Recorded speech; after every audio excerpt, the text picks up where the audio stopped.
The desert wind whispers across the Giza plateau, carrying with it secrets that have been buried in sand for over 4 millennia.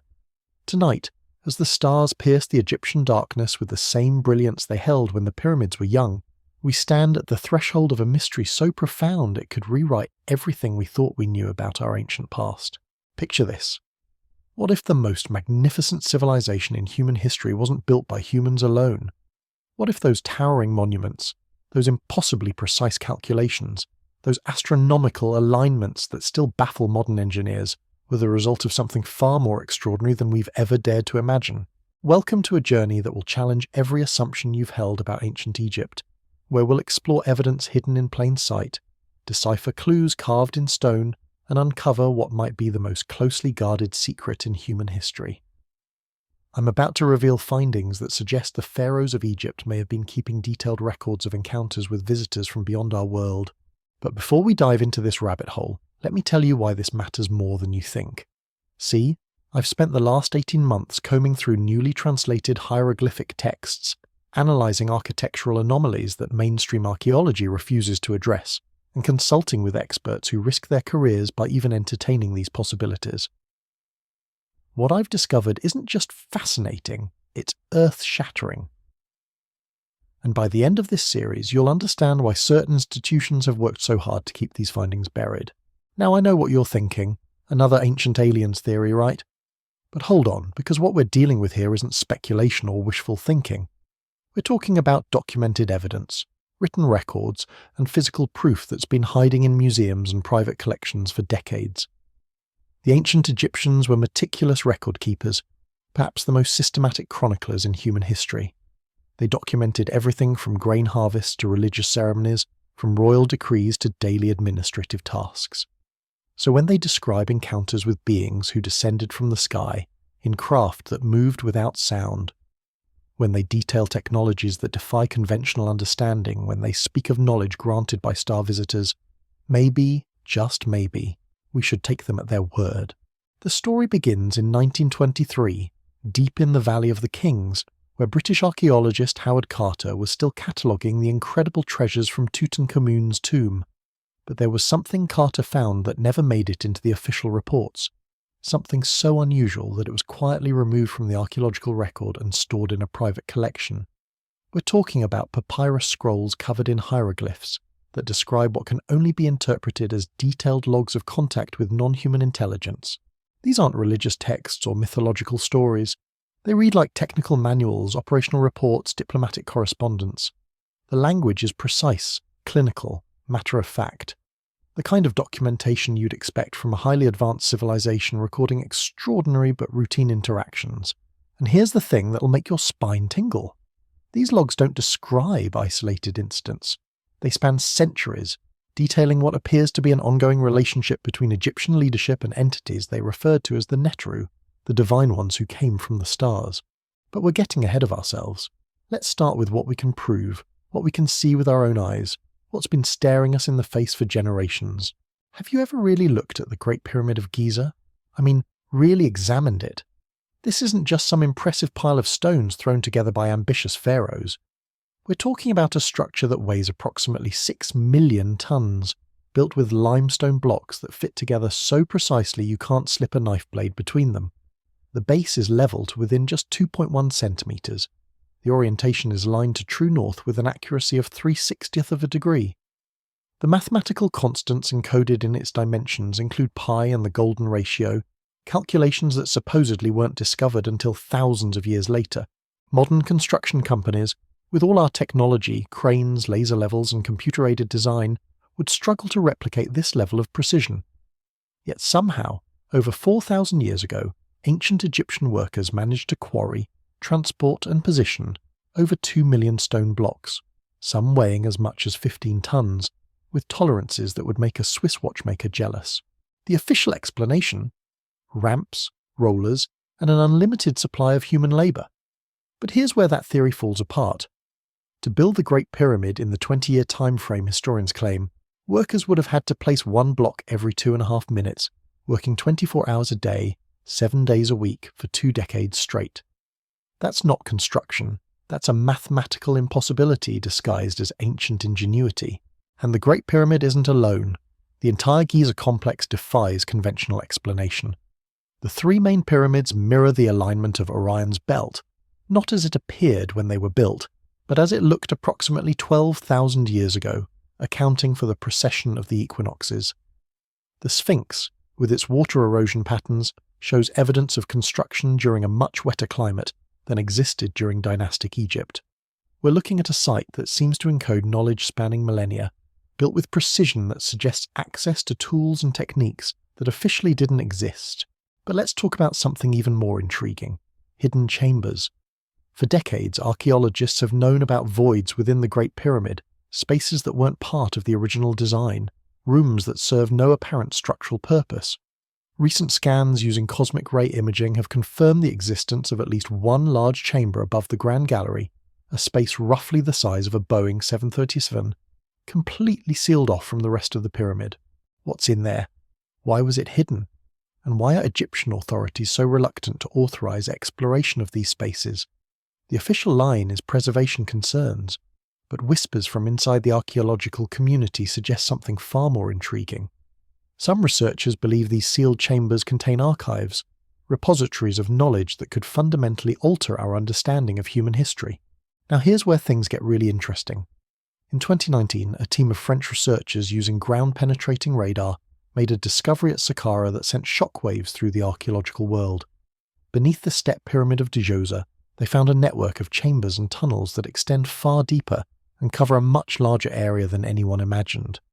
But it wasn't the size of the discovery that caught everyone's attention. It was what the radar images showed inside those chambers: geometric patterns, perfectly symmetrical designs that look less like ancient Egyptian architecture and more like the interior of a spacecraft. Corridors that branch off at precise angles, chambers with curved walls that seem designed for purposes we can't even guess at. When the initial findings were published, the Egyptian Ministry of Tourism and Antiquities immediately classified the research and restricted access to the site. What are they hiding down there?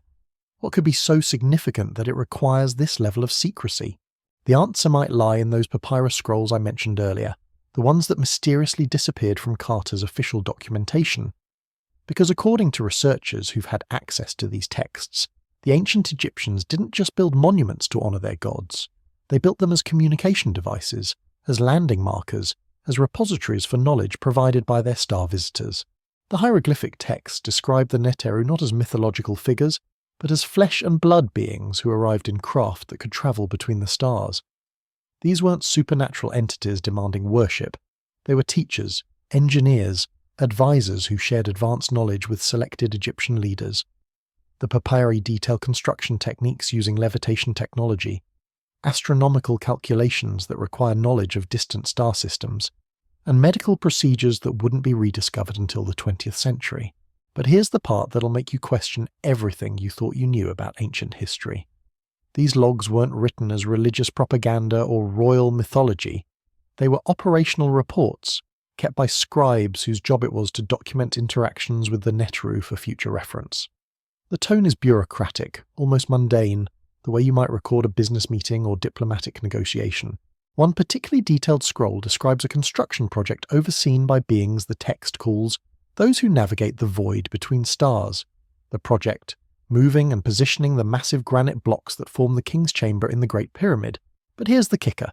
The text describes these blocks being lifted and manoeuvred using the force that binds the heavens, a technology that made stone as light as feathers and allowed precise placement without human labour. Sound impossible? Maybe. But then explain how ancient Egyptian workers managed to transport granite blocks weighing up to 80 tons from quarries over 500 miles away, then lift them to heights of several hundred feet and position them with millimetre precision. The conventional explanation involves ramps, levers and brute force, but the mathematics simply don't work out. The ramps would have had to be longer than the pyramids themselves, requiring more material than the monuments they were supposedly used to build. What if the ancient Egyptians had help? What if their impossible achievements were the result of a collaboration we've been trained to dismiss as fantasy? The evidence keeps piling up, and it's not just limited to construction techniques. Ancient Egyptian medical papyri describe surgical procedures and anatomical knowledge that shouldn't have existed for thousands of years. The Edwin Smith papyrus, dating to around 1600 BCE, contains detailed descriptions of brain surgery, spinal cord injuries, and neurological functions that wouldn't be understood by Western medicine until the 19th century. How did ancient Egyptian physicians know about the circulatory system, understand the function of the heart as a pump, and perform successful cataract surgeries? How did they develop effective treatments for infections and create pharmaceutical preparations that modern chemists are still trying to reverse engineer? The answer might be found in hieroglyphic texts that describe medical knowledge being taught by the Neteru, beings who understood the human body in ways that seem almost supernatural. These weren't shamans or witch doctors stumbling around with herbal remedies. These were skilled physicians working with knowledge that came from somewhere else, somewhere far more advanced than the Bronze Age civilizations we imagine them to be. And it's not just medicine. Ancient Egyptian astronomers created calendars of stunning accuracy, tracked planetary movements with precision that rivals modern calculations, and demonstrated knowledge of cosmic phenomena that couldn't have been observed with the naked eye. They knew about the precession of the equinoxes, understood the relationship between Sirius and the flooding of the Nile, and created star maps that accurately depicted constellations as they appeared from locations thousands of miles away. How is this possible without advanced instruments, without telescopes, without the mathematical tools we consider essential for astronomical observation? Unless, of course, they had teachers who already possessed this knowledge, who could share insights gained from a perspective far beyond Earth's atmosphere. But perhaps the most compelling evidence lies not in what the ancient Egyptians built, but in what they wrote about their relationship with these mysterious visitors. Because according to the secret logs, the interactions between Egyptian leadership and the Neteru weren't random encounters or one-time events. They were part of an ongoing program, a systematic exchange of knowledge and resources that spanned multiple dynasties and shaped the entire course of Egyptian civilization. The logs describe regular meetings, scheduled visits, collaborative projects that took decades to complete. They detail negotiations over technology transfers, discussions about human development, and debates about how much knowledge could be safely shared without disrupting the natural progression of human civilization. These weren't gods demanding blind worship or mysterious forces working behind the scenes. These were conscious, intelligent beings engaged in what can only be described as a mentorship program, carefully guiding human development while avoiding direct interference in our species' evolution. And here's where the story takes a darker turn, because according to these same logs, the relationship eventually soured. Political changes in Egypt, power struggles between different factions, and growing human ambition led to conflicts with the Neteru. The star visitors became concerned about how their knowledge was being used, worried about the potential for destructive applications of the technologies they'd shared. The final entries in these secret logs describe a withdrawal, a deliberate decision by the Neteru to end their direct involvement in human affairs. But they didn't leave empty-handed. They took with them much of the advanced knowledge they'd shared, leaving behind only what humans had already learned to use safely. This explains why Egyptian civilization seems to peak early and then gradually decline, why later dynasties couldn't match the achievements of their predecessors, why so much ancient knowledge was mysteriously lost. But they also left behind something else, something that might be even more significant than the technology they took away. They left records, hidden archives, detailed documentation of everything that had transpired during their time on Earth. And according to researchers who've studied these secret logs, those archives are still here, still hidden, still waiting to be discovered. The question is, where are they hiding? And more importantly, what happens when we finally find them?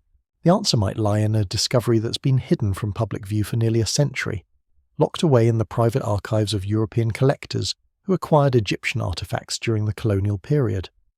In 1947, a wealthy Swiss industrialist named Klaus Zimmermann purchased a collection of papyri from a dealer in Cairo who claimed they came from a sealed chamber beneath the Temple of Karnak. Zimmermann, fascinated by ancient mysteries, had the documents translated by a team of linguists sworn to secrecy. What they found defied everything scholars thought they knew about ancient Egyptian record-keeping. These weren't religious texts or administrative documents. They were detailed technical specifications, written in a precise, almost scientific language that described technologies the ancient world supposedly never possessed.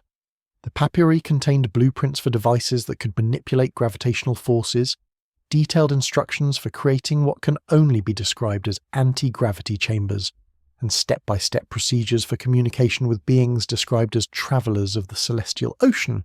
But here's where the story gets truly fascinating. The Zimmermann Collection, as it came to be known in certain circles, didn't just contain technical manuals. It included what appeared to be diplomatic correspondence between Egyptian pharaohs and representatives of the Neteru, formal agreements outlining the terms of their collaboration, and detailed schedules for what the text calls celestial conferences. One document, dated to the reign of Thutmose III around 1450 BCE, describes a meeting that took place inside the Great Pyramid itself.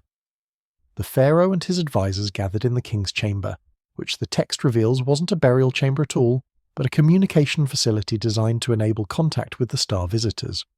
The document describes how specific acoustic frequencies, generated by the pyramid's internal structure, could create a resonance field that allowed for instantaneous communication across vast distances. Think about that for a moment. We're talking about ancient Egyptians using their monuments as communication devices, turning massive stone structures into cosmic telephones that could reach across the galaxy. The technical specifications describe how the pyramid's internal chambers were designed to amplify and focus sound waves in ways that modern acoustics engineers are only beginning to understand. But the Zimmermann Collection contained something even more extraordinary. Maps. Not maps of Earth, but star charts showing the locations of what the texts call the homelands of the Neteru. These weren't the simple constellation drawings found in other Egyptian astronomical texts. These were detailed three-dimensional representations of stellar neighbourhoods, complete with travel routes, distance calculations, and notations about planetary systems that harbour life. The implications are staggering. If these documents are authentic, they suggest that ancient Egyptians possessed detailed knowledge of exoplanets, stellar cartography, and interstellar navigation, thousands of years before modern astronomy confirmed the existence of worlds beyond our solar system. How could Bronze Age astronomers create maps of star systems they couldn't possibly have observed or visited unless they had help from beings who could travel between those stars? And here's the part that'll keep you awake at night. According to the Zimmermann documents, the relationship between Egypt and the Neteru wasn't unique. The papyri reference similar arrangements with other human civilizations, collaborative programs that were established across the globe during the same time period. The texts mention the builders of the mountain temples in South America, the stone circle makers in the northern lands, and the dragon lords of the Far East. Could it be that the unexplained achievements of ancient civilizations worldwide weren't independent developments, but part of a coordinated program? Were the pyramid builders of Egypt working in collaboration with the megalith builders of Europe, the temple complexes of South America, and the mysterious stone structures found across Asia? The Zimmermann Collection suggests that what we've interpreted as separate human achievements were actually interconnected projects, all guided by the same extraterrestrial mentors. But if this global collaboration was so extensive, why don't we have more evidence? Why aren't these relationships documented in mainstream historical records? The answer might lie in what researchers call the Great Concealment, a systematic effort to hide or destroy evidence of extraterrestrial contact that began during the later periods of ancient history. According to the secret logs, as human civilizations became more politically complex and religiously dogmatic, the presence of the Neteru became problematic. Religious leaders saw them as threats to their authority. Political rulers worried about populations who might be more loyal to star visitors than to earthly kings. Military commanders feared technologies they couldn't control or understand. The result was a deliberate campaign to rewrite history, to transform the Neteru from historical figures into mythological deities, to hide their technological contributions behind stories of divine miracles, and to bury or destroy any evidence that might prove their actual existence. What we now interpret as Egyptian mythology about gods descending from the sky might actually be sanitized versions of historical accounts, carefully edited to remove any suggestion that these events actually happened. This explains why so many ancient texts seem to describe impossible technologies using mythological language. The boat of Ra that travels across the heavens might have been an actual spacecraft. The Eye of Horus that sees all things could have been some form of advanced surveillance technology. The feather of truth that weighs the hearts of men might have been a sophisticated lie detection device. The ancient Egyptians weren't primitive people creating fantasy stories about imaginary gods. They were sophisticated chroniclers trying to preserve historical records while navigating political pressures that demanded those records be disguised as religious mythology, but some evidence was too important to destroy completely. Instead, it was hidden, buried in secret chambers, encoded in architectural designs, and preserved in private collections by individuals who understood its significance. The Zimmermann Collection represents just one example of these hidden archives, documents that survived the Great Concealment and offer us glimpses of what really happened during humanity's formative millennia. And here's something that'll make your blood run cold. According to researchers who've studied these hidden records, the concealment wasn't just an ancient phenomenon. It's been ongoing for thousands of years, maintained by successive generations of individuals and institutions who believe that humanity isn't ready for the truth about our extraterrestrial heritage. Modern archaeology, with its rigid adherence to conventional theories and its resistance to anomalous evidence, might be the latest manifestation of this ancient cover-up. When archaeologists dismiss obvious anomalies as unexplained but natural phenomena, when they refuse to investigate sealed chambers that might contain revolutionary discoveries, when they marginalize researchers who ask uncomfortable questions, they might be unconsciously perpetuating a tradition of concealment that stretches back to the pharaohs themselves. Consider how many Egyptian archaeological sites remain unexplored, how many sealed chambers are deemed too fragile to investigate, how many artifacts disappear into private collections or museum storage facilities where they're never studied or displayed. Consider how many researchers who propose alternative theories about ancient Egyptian achievements suddenly find their funding cut, their access to sites restricted, their careers mysteriously derailed. The pattern is too consistent to be coincidental. It suggests that someone, somewhere, has a vested interest in maintaining the conventional narrative about ancient Egypt, even when that narrative fails to explain the evidence we can see with our own eyes. But the truth has a way of surfacing, despite the best efforts of those who would keep it buried. New technologies are making it impossible to hide what's been concealed for so long. Ground-penetrating radar reveals hidden chambers that can't be ignored.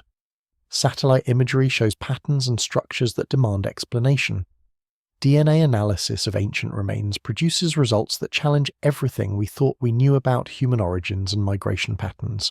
And most importantly, a new generation of researchers is emerging. Scientists and scholars who aren't bound by the institutional pressures and traditional thinking that have dominated archaeology for the past century. These researchers are asking the questions that should have been asked decades ago, pursuing investigations that previous generations were too cautious or too compromised to attempt. The secret logs of ancient Egypt are just the beginning. They're the key that unlocks a much larger mystery, a story that encompasses not just Egyptian civilization, but the entire history of human development on this planet. They suggest that we're not alone in the universe, that we never have been alone, and that the evidence of our cosmic connections has been hiding in plain sight for thousands of years. But here's what really matters. If these logs are authentic, if the evidence they describe is real, then everything changes. Our understanding of human history, our place in the universe, our relationship with intelligence beyond our world, it all has to be reconsidered from the ground up. The question isn't whether we're ready for this revelation. The question is whether we can afford to ignore it any longer. Because according to the final entries in these secret logs, the Neteru didn't disappear forever. They withdrew, yes, but they also left behind instructions, protocols for re-establishing contact when humanity reaches a certain level of technological and spiritual development. Some researchers believe we've already reached that threshold. Others think we're rapidly approaching it. But all agree on one thing. The time for concealment is ending. The truth about ancient Egypt's interstellar visitors is about to emerge, whether we're prepared for it or not. And when it does, when the sealed chambers are finally opened and their contents revealed, when the hidden archives are brought to light and their secrets decoded, when the full scope of humanity's extraterrestrial heritage is finally acknowledged, the world will never be the same again. The ancient Egyptians knew this day would come. They prepared for it, left us the tools we'd need to understand what they experienced, preserved the evidence we'd require to prove what they witnessed. The secret logs weren't just historical records, they were messages, communications from our ancestors to their descendants. Warnings and instructions for the moment when humanity would be ready to reclaim its cosmic inheritance. That moment is now. The evidence is emerging. The truth is surfacing. And the secrets that have been buried in the Egyptian sand for 4,000 years are about to reshape everything we thought we knew about our past, our present, and our future among the stars. The silence in Klaus Zimmermann's private study was broken only by the soft whisper of ancient papyrus, as Dr. Elena Vasquez carefully unrolled what would become known as the Chronicle of the Celestial Architects. The year was 1952, and what she was about to read would haunt her for the rest of her life. Picture this scene: a dimly lit room in Geneva, Switzerland, where shadows dance across walls lined with artifacts that museums would kill to possess. Dr. Vasquez, one of the world's leading experts in Middle Kingdom hieroglyphics, had been sworn to absolute secrecy before being granted access to Zimmermann's collection. She thought she was simply translating another set of administrative records. She had no idea she was about to unlock humanity's most closely guarded secret. The chronicle begins with what appears to be a routine entry, dated to the 4th year of Amenhotep II's reign, around 1425 BCE. But as Dr. Vasquez worked through the hieroglyphic text, her hands began to tremble. This wasn't administrative paperwork.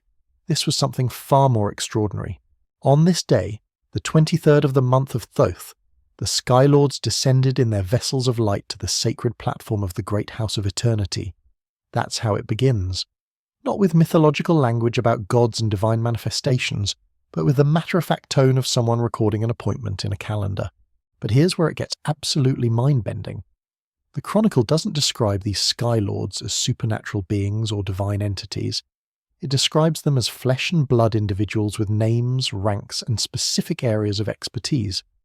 The text introduces us to beings called Zep Kenu, the first-time ones, who are described as master builders from the island of stars beyond the northern waters of heaven. These weren't gods demanding worship or mysterious forces working miracles. These were professionals, engineers, scientists, teachers, and they had come to Earth with a specific agenda. The Chronicle details their physical appearance with the precision of a police report. Average height slightly taller than native Egyptians, with elongated skulls and unusually large cranial capacity. Pale skin that seemed to shimmer with an inner light. Eyes described as pools of starlight that could see in complete darkness. And here's the detail that'll make your skin crawl. They wore what the text calls breathing masks of crystal and gold when interacting with humans, as if our atmosphere wasn't quite suitable for their physiology. But it's not their appearance that's truly shocking. It's what they were teaching the Egyptians to build. According to the Chronicle, the Great Pyramid wasn't originally conceived as a tomb, or even a monument. It was designed as what the text calls a beacon of convergence, a massive machine that could manipulate what the Egyptians termed the invisible rivers that flow between worlds. The hieroglyphic description uses terminology that didn't exist in ancient Egyptian vocabulary, words that Dr. Vasquez struggled to translate, because they seem to describe concepts that wouldn't be understood by human science for thousands of years. The text describes the pyramid's internal structure as a resonance chamber for the cosmic frequencies, designed to amplify and focus energies that could bend the fabric of distance itself. The king's chamber wasn't a burial site, it was a control room. The Grand Gallery wasn't a ceremonial corridor, it was a massive acoustic amplifier. The entire structure was built to specific harmonic ratios that could create what the Chronicle calls windows in the sky. Think about that for a moment. We're talking about ancient Egyptians building what can only be described as a stargate, a device capable of creating portals between distant points in space. The mathematical precision required for such construction would challenge our best engineers today. Yet somehow, over 4,000 years ago, human workers managed to create this cosmic machine with nothing more than copper tools and unlimited determination. But here's where the story takes an even more incredible turn. The Chronicle doesn't just describe the construction of this technology, it details how it was used. Entry after entry describes what can only be interpreted as regular interstellar travel. Egyptian officials journeying to other worlds, visiting what the texts call the garden planets of the distant suns, meeting with representatives from multiple star systems, participating in what appears to be some kind of galactic council or confederation. One particular entry, dated to the reign of Thutmose III, describes a diplomatic mission to what the Chronicle calls the blue-green world of the double stars. The text provides a detailed account of the journey, including travel time, described as 7 risings and settings of Ra in the sacred chamber, the appearance of the destination world, covered in vast oceans with floating cities, and the nature of the beings who lived there, described as tall ones who breathe water as we breathe air. The Egyptian delegation, led by the pharaoh's personal astronomer and high priest of Thoth, was apparently negotiating some kind of trade agreement. Egypt would provide certain rare minerals found in the Nubian desert in exchange for what the text calls seeds of knowledge and tools that think for themselves. Seeds of knowledge. Tools that think for themselves. We're talking about information downloads and artificial intelligence, described in hieroglyphic text written 1500 years before the birth of Christ. But the most shocking revelation in the Chronicle concerns what happened when these diplomatic missions ended. According to the final entries, the relationship between Egypt and the Sky Lords deteriorated rapidly during the reign of Akhenaten, the heretic pharaoh who attempted to revolutionize Egyptian religion in the 14th century BCE. Akhenaten, it seems, wasn't content to be a junior partner in this cosmic confederation. He wanted to claim the advanced technologies for Egypt alone, to use them for conquest and expansion rather than peaceful collaboration. The Chronicle describes heated negotiations, broken agreements, and finally what can only be termed a cosmic divorce. The Sky Lords, according to these records, made a decision that would alter the course of human history. They would withdraw their direct support, dismantle the most dangerous technologies, and leave humanity to develop naturally without further interference. But they wouldn't abandon Earth entirely. Instead, they would maintain a watching presence, hidden bases from which they could monitor human progress, and intervene only if absolutely necessary.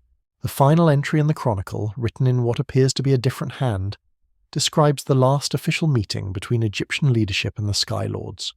It took place in the King's Chamber of the Great Pyramid, now functioning as a communication device rather than a transportation portal. The meeting lasted 3 days, during which the Sky Lords delivered what the text calls the final instructions. These instructions included detailed protocols for preserving the most important knowledge, methods for hiding evidence of their collaboration, and specific criteria that humanity would need to meet before contact could be re-established. The Chronicle ends with a chilling promise. When the children of Earth learn to split the smallest seeds of matter, when they can speak across great distances without voice, when they build vessels that sail beyond the sky, then shall the Sky Lords return to complete what was begun in the first time. Nuclear technology, global telecommunications, space travel. The Sky Lords apparently knew exactly what milestones would mark humanity's readiness for renewed contact. Dr. Vasquez finished translating the Chronicle in the early hours of a Swiss morning in 1952, just 7 years after the atomic bombs fell on Japan, just as humanity was beginning to explore the possibilities of satellite communication, just as we were taking our first tentative steps towards space exploration. The timing couldn't have been more significant. But here's what happened next that'll make you question everything you think you know about how information flows in our modern world. Dr. Vasquez completed her translation, compiled her notes, and prepared what would have been the most revolutionary archaeological paper in human history. But before she could publish her findings, she received visitors, not Egyptian officials concerned about their cultural heritage, not Swiss authorities worried about smuggled artifacts. These were individuals who claimed to represent what they called international security interests, people who seemed to know far more about the Zimmermann Collection than should have been possible. The conversation was brief and to the point. Dr. Vasquez was offered a substantial sum of money to classify her translation and surrender all copies of her work. When she refused, the offer was repeated with subtle threats about her career, her safety, and the well-being of her family. When she still refused, something happened that she never spoke about publicly for the rest of her life. The visitors left, and within 24 hours every copy of her translation had vanished. Her notes, her photographs, her preliminary drafts, even her personal journal entries about the project, all gone. The locks on her hotel room hadn't been broken, her safe hadn't been damaged. The materials had simply disappeared as if they had never existed. But Dr. Vasquez was smarter than her visitors realized. She had made one additional copy, hidden in a place she knew they would never think to look. And 40 years later, in 1992, as she lay dying in a hospital bed in Mexico City, she passed that copy to her grandson with instructions that it should be released only when the world is ready for the truth. That grandson, Dr. Miguel Vasquez, is now a professor of archaeology at the Universidad Nacional Autónoma de Mexico.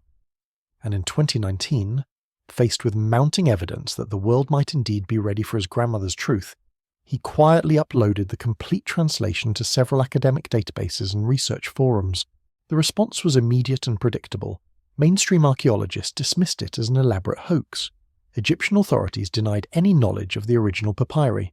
The Zimmermann Foundation, which now manages Klaus Zimmermann's estate, claimed that no such documents had ever been part of their collection.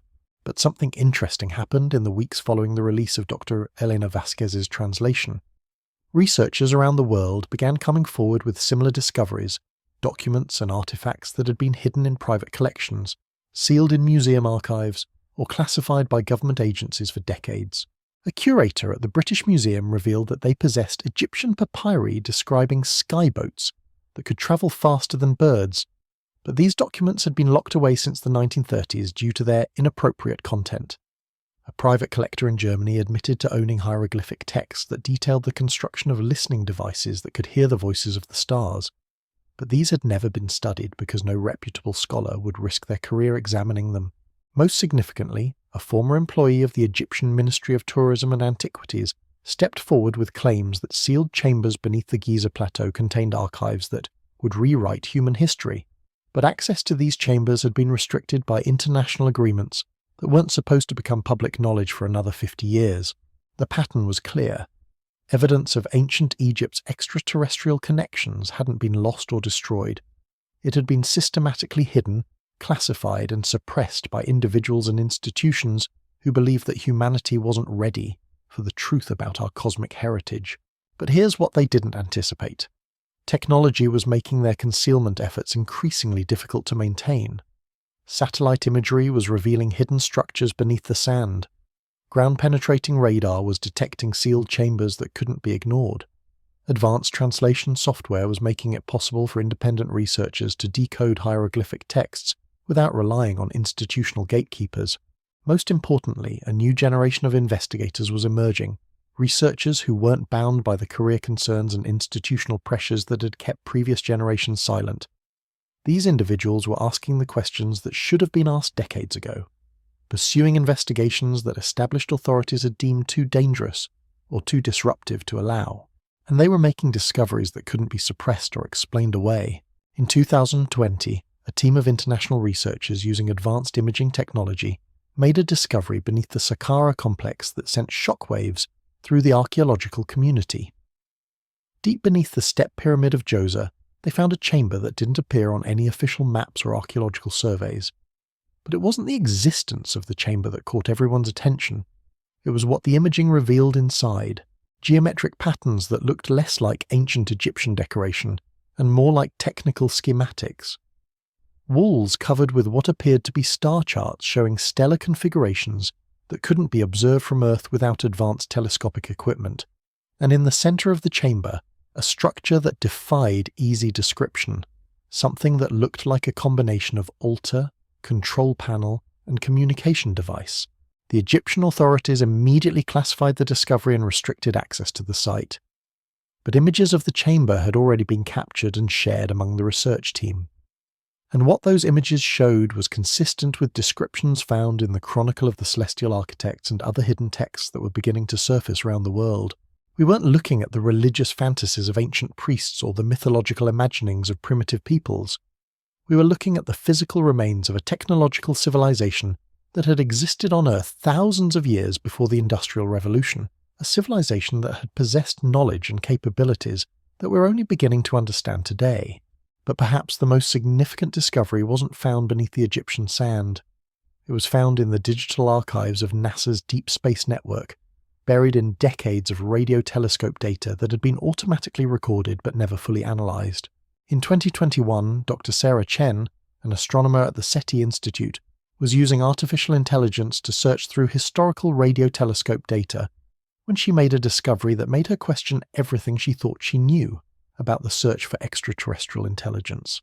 Hidden in the background noise of space, masked by the cosmic radiation that fills the universe, she found patterns. Not random patterns or natural phenomena, but structured signals that appeared to be artificial in origin. Signals that had been reaching Earth for decades, possibly centuries, but had been too faint and too complex for human analysts to detect without advanced computer assistance. But here's what made Dr. Chen's discovery truly extraordinary. When she ran the signal patterns through translation software, Looking for any kind of mathematical or linguistic structure, she found something that made her hands shake with excitement and terror. The signals matched. They corresponded exactly with frequency patterns described in the Chronicle of the Celestial Architects. Radio signatures that the ancient Egyptian texts claimed were used by the Sky Lords for long-distance communication between their hidden bases and their home worlds. We weren't just looking at evidence of ancient extraterrestrial contact. We were looking at proof that the contact had never ended. The Sky Lords hadn't abandoned Earth when they withdrew their direct support from Egyptian civilization. They had simply moved their operations underground, maintaining a hidden presence while waiting for humanity to develop the technology necessary to detect their signals and understand their messages. The final instructions delivered to the ancient Egyptians weren't just historical records.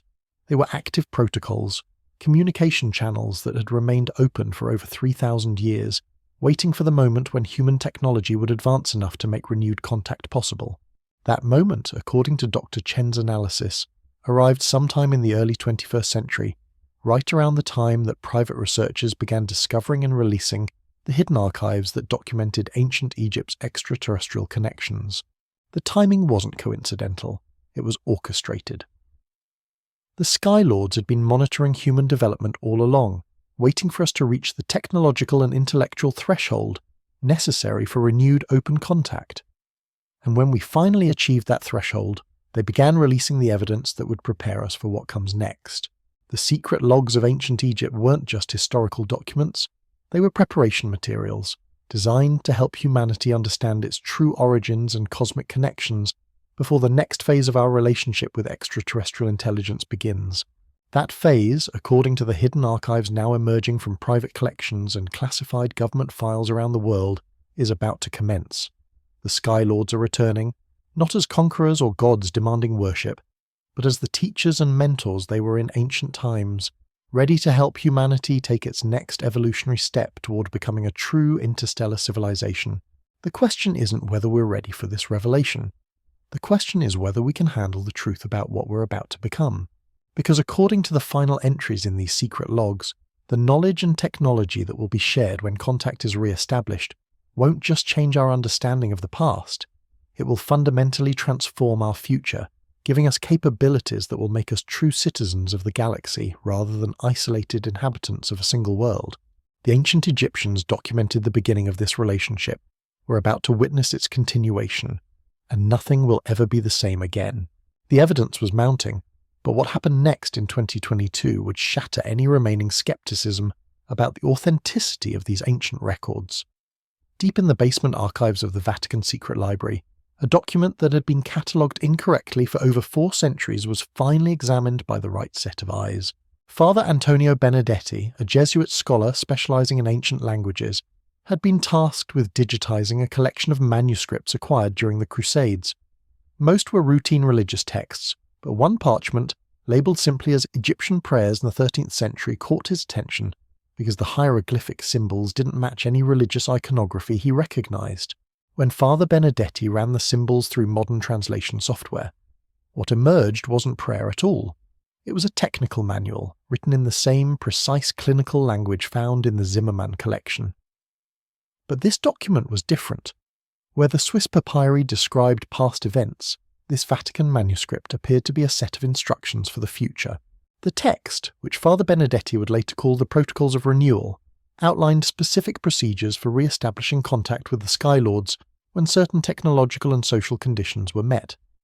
It described how human governments should prepare for disclosure, how scientific institutions should handle the introduction of advanced technologies, and how religious organizations should help humanity understand its place in a larger cosmic community.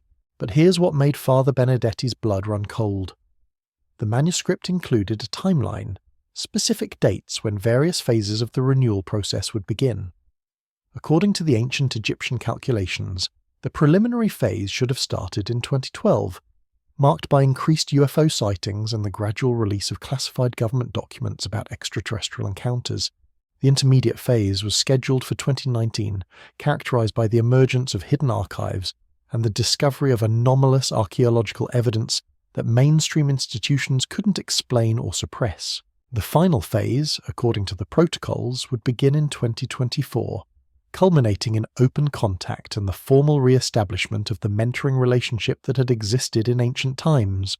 Father Benedetti finished his translation in March 2022, just as reports began surfacing about increased activity at various Egyptian archaeological sites. Construction crews working on tourist infrastructure near the Giza Plateau reported finding sealed chambers that weren't on any official maps. Ground-penetrating radar surveys commissioned by the Egyptian Ministry of Tourism revealed vast networks of tunnels and rooms extending far beyond what had been previously documented. Most significantly, several of these newly discovered chambers appeared to be in pristine condition, as if they had been sealed not by ancient collapse or natural deterioration, but by deliberate preservation efforts designed to keep their contents intact until a predetermined time. When Egyptian authorities attempted to restrict access to these discoveries, they encountered an unexpected problem. The international archaeological community, emboldened by the emerging evidence of systematic concealment, began demanding transparency. Independent researchers, funded by private organizations that seemed to have unlimited resources, started conducting their own investigations using satellite imagery and advanced sensing technology. The traditional gatekeepers of archaeological information found themselves losing control of the narrative. Evidence was being discovered, analyzed, and published faster than it could be suppressed or explained away. And then something happened that changed everything. On June 15, 2023, Dr. Amira Hassan, the newly appointed director of the Egyptian Supreme Council of Antiquities, made an announcement that sent shockwaves through the archaeological world. Standing before a packed press conference in Cairo, she revealed that Egyptian authorities had been in possession of sealed archives beneath the Giza Plateau for over a century. Archives that contained materials of extraordinary historical significance that require careful study before public release. But Dr. Hassan went further.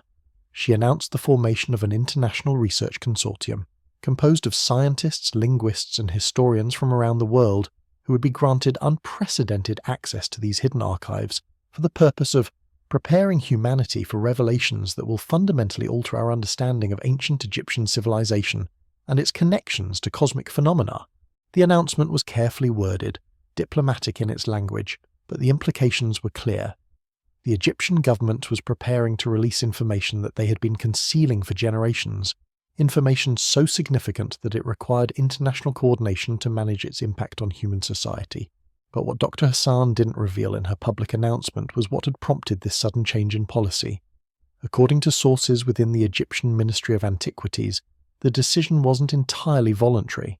In the months leading up to the press conference, Egyptian officials had been receiving communications from sources they couldn't identify or trace.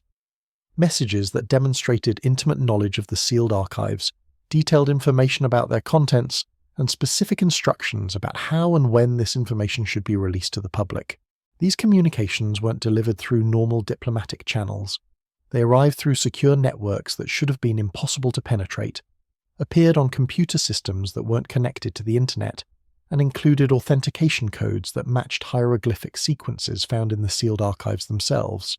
Someone, or something, was actively coordinating the release of information about ancient Egypt's extraterrestrial connections, and they possessed capabilities that suggested they weren't entirely human. The International Research Consortium began its work in September 2023, with teams of specialists from 12 countries converging on Cairo to examine materials that hadn't been seen by outside researchers in over a century. What they found in those sealed chambers beneath Giza exceeded even the most optimistic expectations of the hidden archive theorists. Room after room contained papyrus scrolls, stone tablets, and metallic objects that defied easy categorization. The written materials alone numbered in the thousands, representing what appeared to be a complete administrative archive spanning multiple dynasties and covering every aspect of ancient Egypt's relationship with extraterrestrial visitors. But it wasn't just the quantity of material that amazed the researchers, it was the preservation.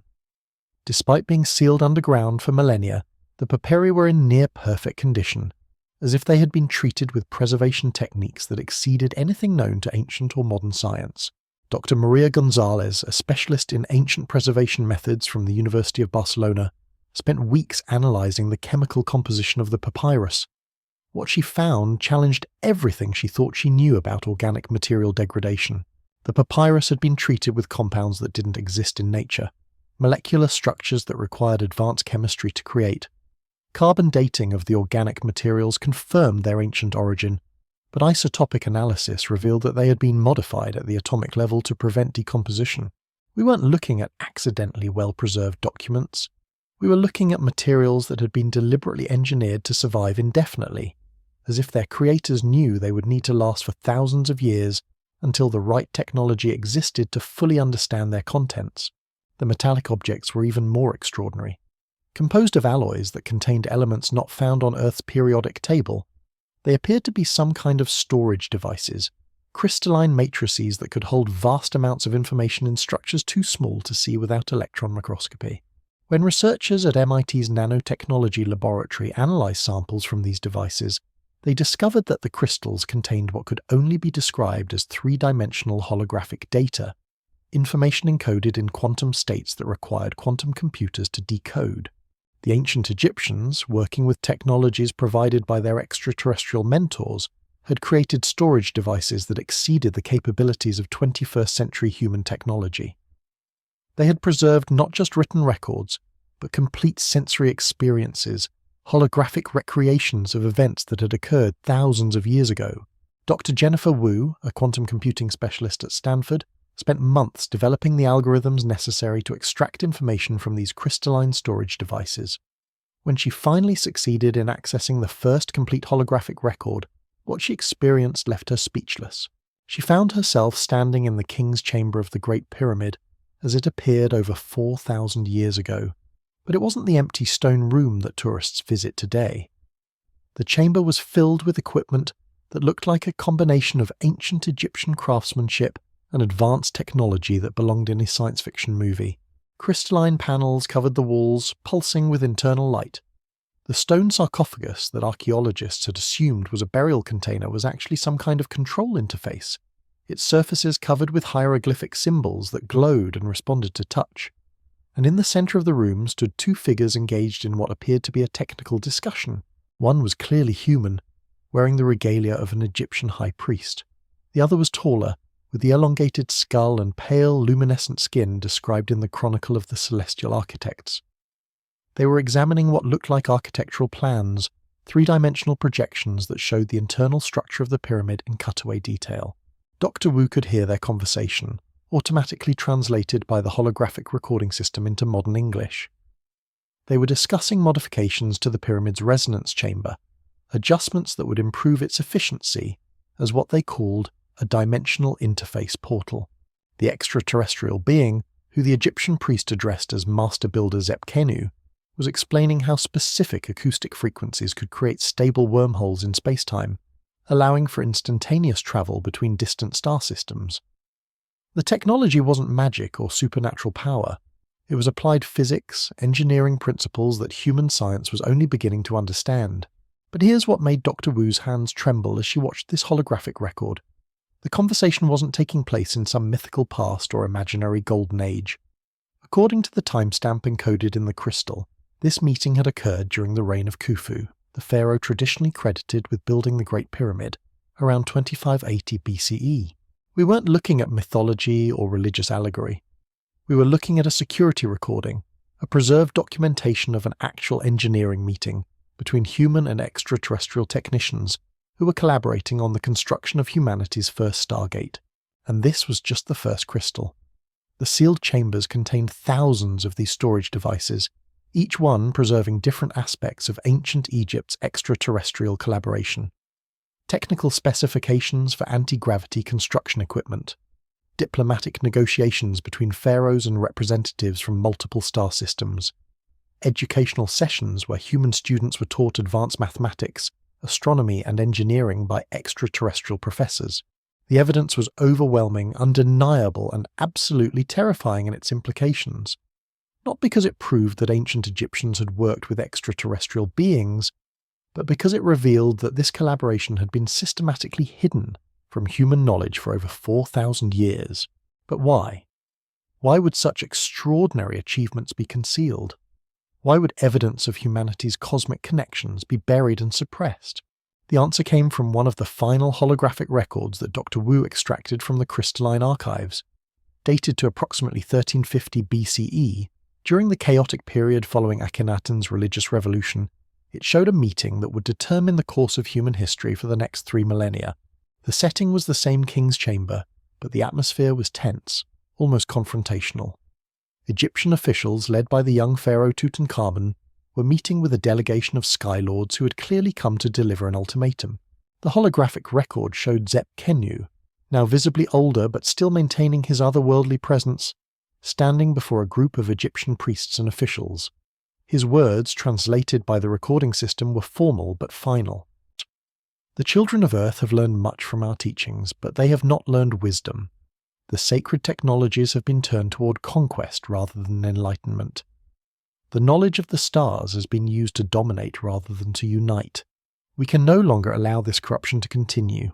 Tutankhamun, barely out of his teens but bearing the weight of a dynasty in crisis, responded with a mixture of desperation and defiance.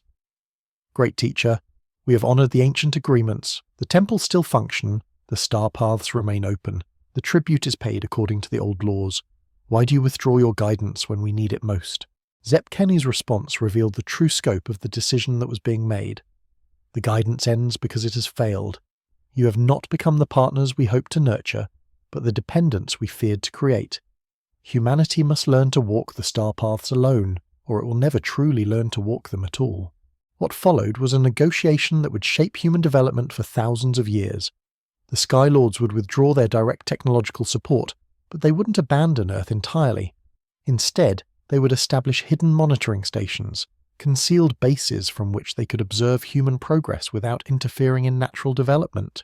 The most advanced technologies would be removed or disabled, the stargates would be shut down, the anti-gravity construction equipment would be deactivated, but the knowledge itself would be preserved, hidden in archives that would be opened only when humanity demonstrated readiness for renewed partnership. The criteria for that readiness were specific and measurable. Humans would need to develop nuclear technology, proving they understood the fundamental forces of matter and energy. They would need to achieve global communication, demonstrating their ability to function as a unified species. They would need to reach beyond their home planet, showing they were ready to become citizens of the galaxy, rather than prisoners of a single world.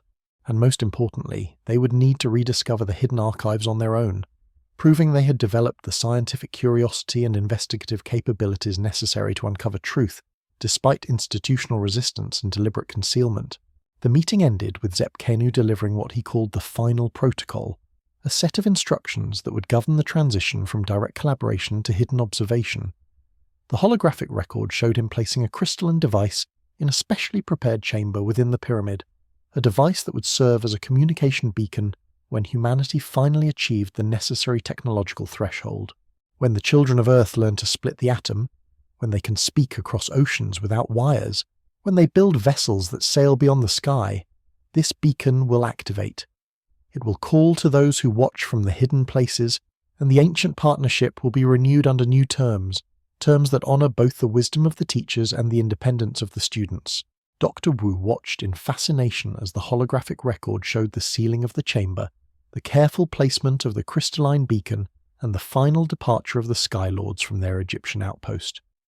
It was the end of an era, the conclusion of humanity's first sustained contact with extraterrestrial intelligence, but it was also the beginning of something else. As the Sky Lords withdrew their direct support, they left behind more than just hidden archives and sealed chambers. They left behind a promise, encoded in quantum crystals and preserved in impossible alloys, a promise that the partnership would resume when humanity proved ready for equality rather than dependence. According to the final protocol, that time was now. The atomic age had begun with nuclear weapons in 1945. Global communication had been achieved with satellite networks in the 1960s. Space travel had commenced with the first human steps on the Moon in 1969. And the rediscovery of the hidden archives was accelerating with each passing year. The beacon that Zep-Kenu had placed in the sealed chamber 4,000 years ago was supposed to have activated automatically when all the criteria were met. But when Dr. Wu's team examined the chamber where the beacon should have been located, they found something that changed everything. The beacon was gone.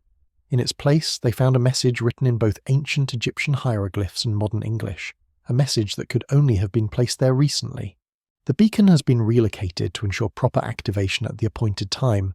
The children of Earth have met the technological requirements, but they must also demonstrate wisdom. The final test is not scientific capability, but the courage to accept truth despite institutional opposition.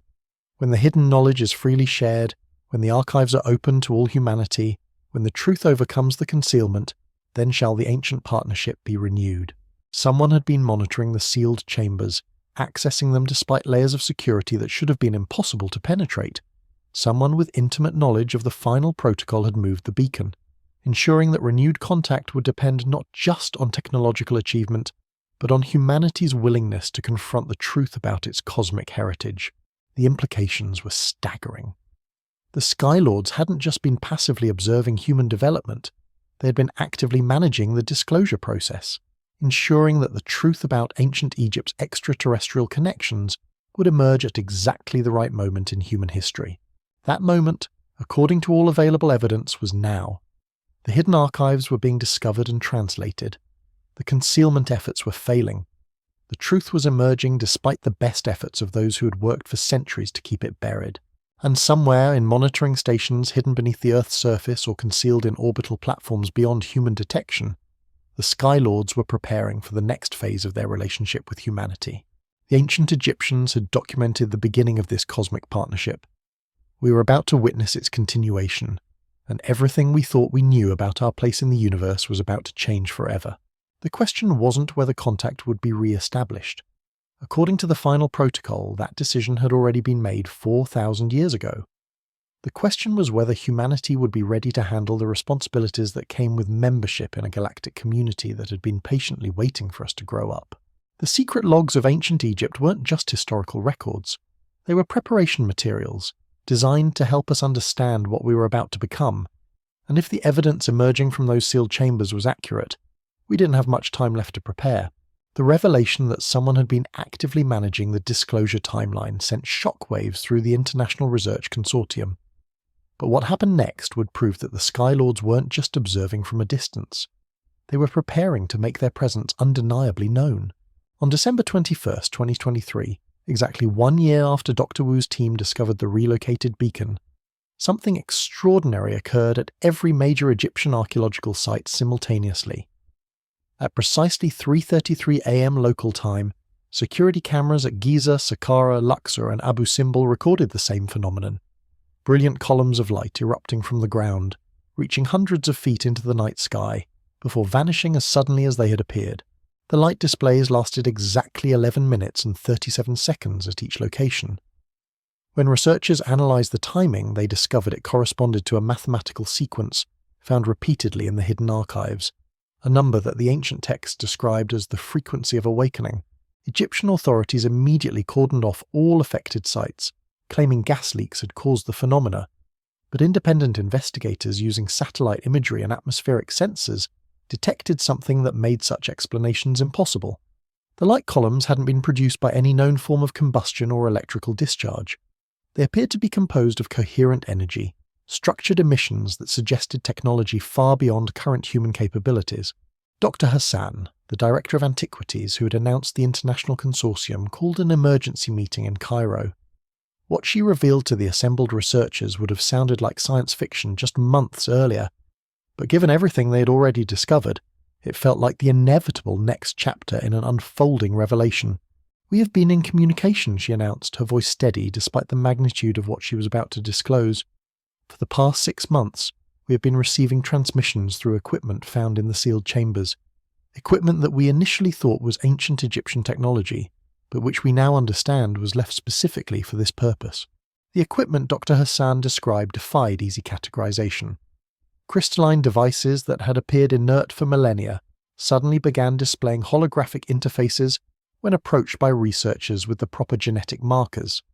Stone panels that had seemed decorative revealed themselves to be sophisticated control systems that responded to touch and voice commands in ancient Egyptian, English, and several other modern languages.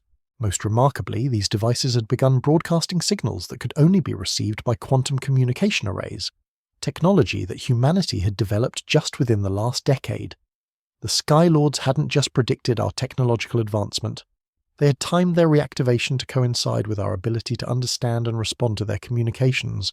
The messages themselves were formal but warm, like correspondence between old friends who hadn't spoken in years. They congratulated humanity on achieving the technological milestones outlined in the final protocol. They expressed satisfaction with our progress in rediscovering the hidden archives, and they proposed a series of preliminary meetings to discuss the terms under which formal contact could be re-established. But here's what made Dr. Hassan's announcement truly extraordinary. The Sky Lords hadn't just been monitoring human technological development, they had been tracking our social and spiritual evolution as well, measuring our readiness for cosmic citizenship using criteria that went far beyond scientific achievement. According to the communications, humanity had passed most of the required tests. We had demonstrated remarkable creativity and adaptability. We had shown a capacity for global cooperation when faced with existential challenges. We had developed ethical frameworks that could potentially guide our behavior as members of a galactic community. But there was one critical area where we still fell short. The same flaw that had led to the withdrawal of direct support 4,000 years ago continued to plague human civilization. Our tendency to use advanced knowledge for domination rather than enlightenment, for conquest rather than cooperation. The messages from the Sky Lords were clear on this point. Renewed partnership would be conditional on humanity demonstrating that we had learned from our ancestors' mistakes. We would need to show that we could handle advanced technology responsibly, that we could share knowledge freely rather than hoarding it for competitive advantage, that we could function as genuine partners rather than dependent students. The test would be simple in concept, but challenging in execution. The complete archives of ancient Egypt's extraterrestrial collaboration would be released to the public, along with detailed technical specifications for some of the technologies that had been shared during that partnership. Humanity's response to this disclosure would determine whether we were ready for renewed direct contact. If we used the released information to advance scientific understanding and improve life for all humans, if we shared the knowledge freely and applied it for peaceful purposes, if we demonstrated wisdom in handling revelations that would fundamentally alter our worldview, then formal contact would proceed. But if we repeated the patterns of the past, if governments tried to weaponize the technologies, if powerful interests attempted to monopolize the knowledge for competitive advantage, if the disclosure led to conflict rather than cooperation, then the Sky Lords would withdraw once again, possibly for another 4,000 years. The stakes couldn't have been higher. This wasn't just about proving that ancient Egyptians had worked with extraterrestrial beings. This was about determining whether modern humanity deserved a place among the stars, or would remain isolated on a single planet until we learned to transcend our destructive impulses. Dr. Hassan's announcement marked the beginning of what historians would later call the disclosure period, a carefully orchestrated release of information that would unfold over the following months. The process began with the publication of complete translations of the major archive collections, documents that provided undeniable proof of ancient Egypt's extraterrestrial connections. The Zimmermann Collection, the Vatican Protocols, the sealed chamber archives, and dozens of similar discoveries from private collections around the world were compiled into a comprehensive database that was made freely available to researchers, journalists, and the general public.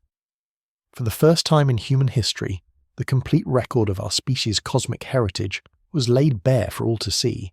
The response was immediate and polarized.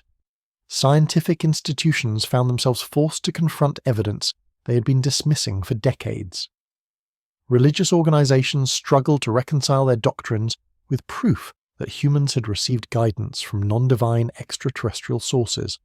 Government agencies scrambled to assess the security implications of technologies that could revolutionize everything from energy production to space travel.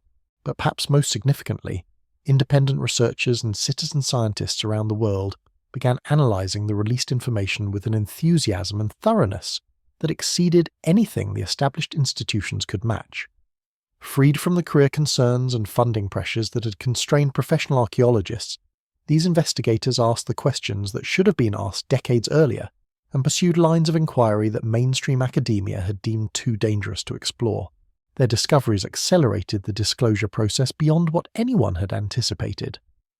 The released archives didn't just document ancient Egypt's extraterrestrial contacts, they contained cross-references to similar programs that had operated in other parts of the world, collaborative efforts between Sky Lords and human civilizations that had spanned the globe during what the texts called the First Awakening period. Researchers in Peru found evidence of the same crystalline storage devices and chambers beneath Machu Picchu. Teams in England detected identical quantum signatures at Stonehenge. Investigators in Cambodia discovered that the temples of Angkor Wat contained the same acoustic resonance properties described in the Egyptian pyramid texts. The pattern was undeniable. Ancient Egypt hadn't been unique in its extraterrestrial contacts. It had been part of a global network, a coordinated effort to guide human development that had operated on every continent during humanity's formative millennia. But as more evidence emerged, so did resistance from established power structures that had invested heavily in maintaining the traditional narrative about human history. Government agencies began classifying research that had previously been public. Academic institutions started withdrawing funding from projects that explored extraterrestrial connections. Media organizations received pressure to minimize coverage of discoveries that challenged conventional archaeology. The pattern was familiar to anyone who had studied the history of scientific revolution. New paradigms always faced resistance from those whose power and prestige depended on the old ways of thinking. But this time, the resistance was coordinated on a global scale, suggesting that the stakes involved more than just academic reputation or institutional pride. Something about the disclosure of humanity's extraterrestrial heritage threatened interests powerful enough to influence governments, universities, and media organizations around the world. The question was, what were they trying to protect, and why were they so desperate to maintain the fiction that humans had developed civilization without outside assistance? The answer came from an unexpected source. Dr. Chen, the SETI researcher who had discovered the hidden signals in radio telescope data, made another breakthrough that revealed the true scope of what was at stake.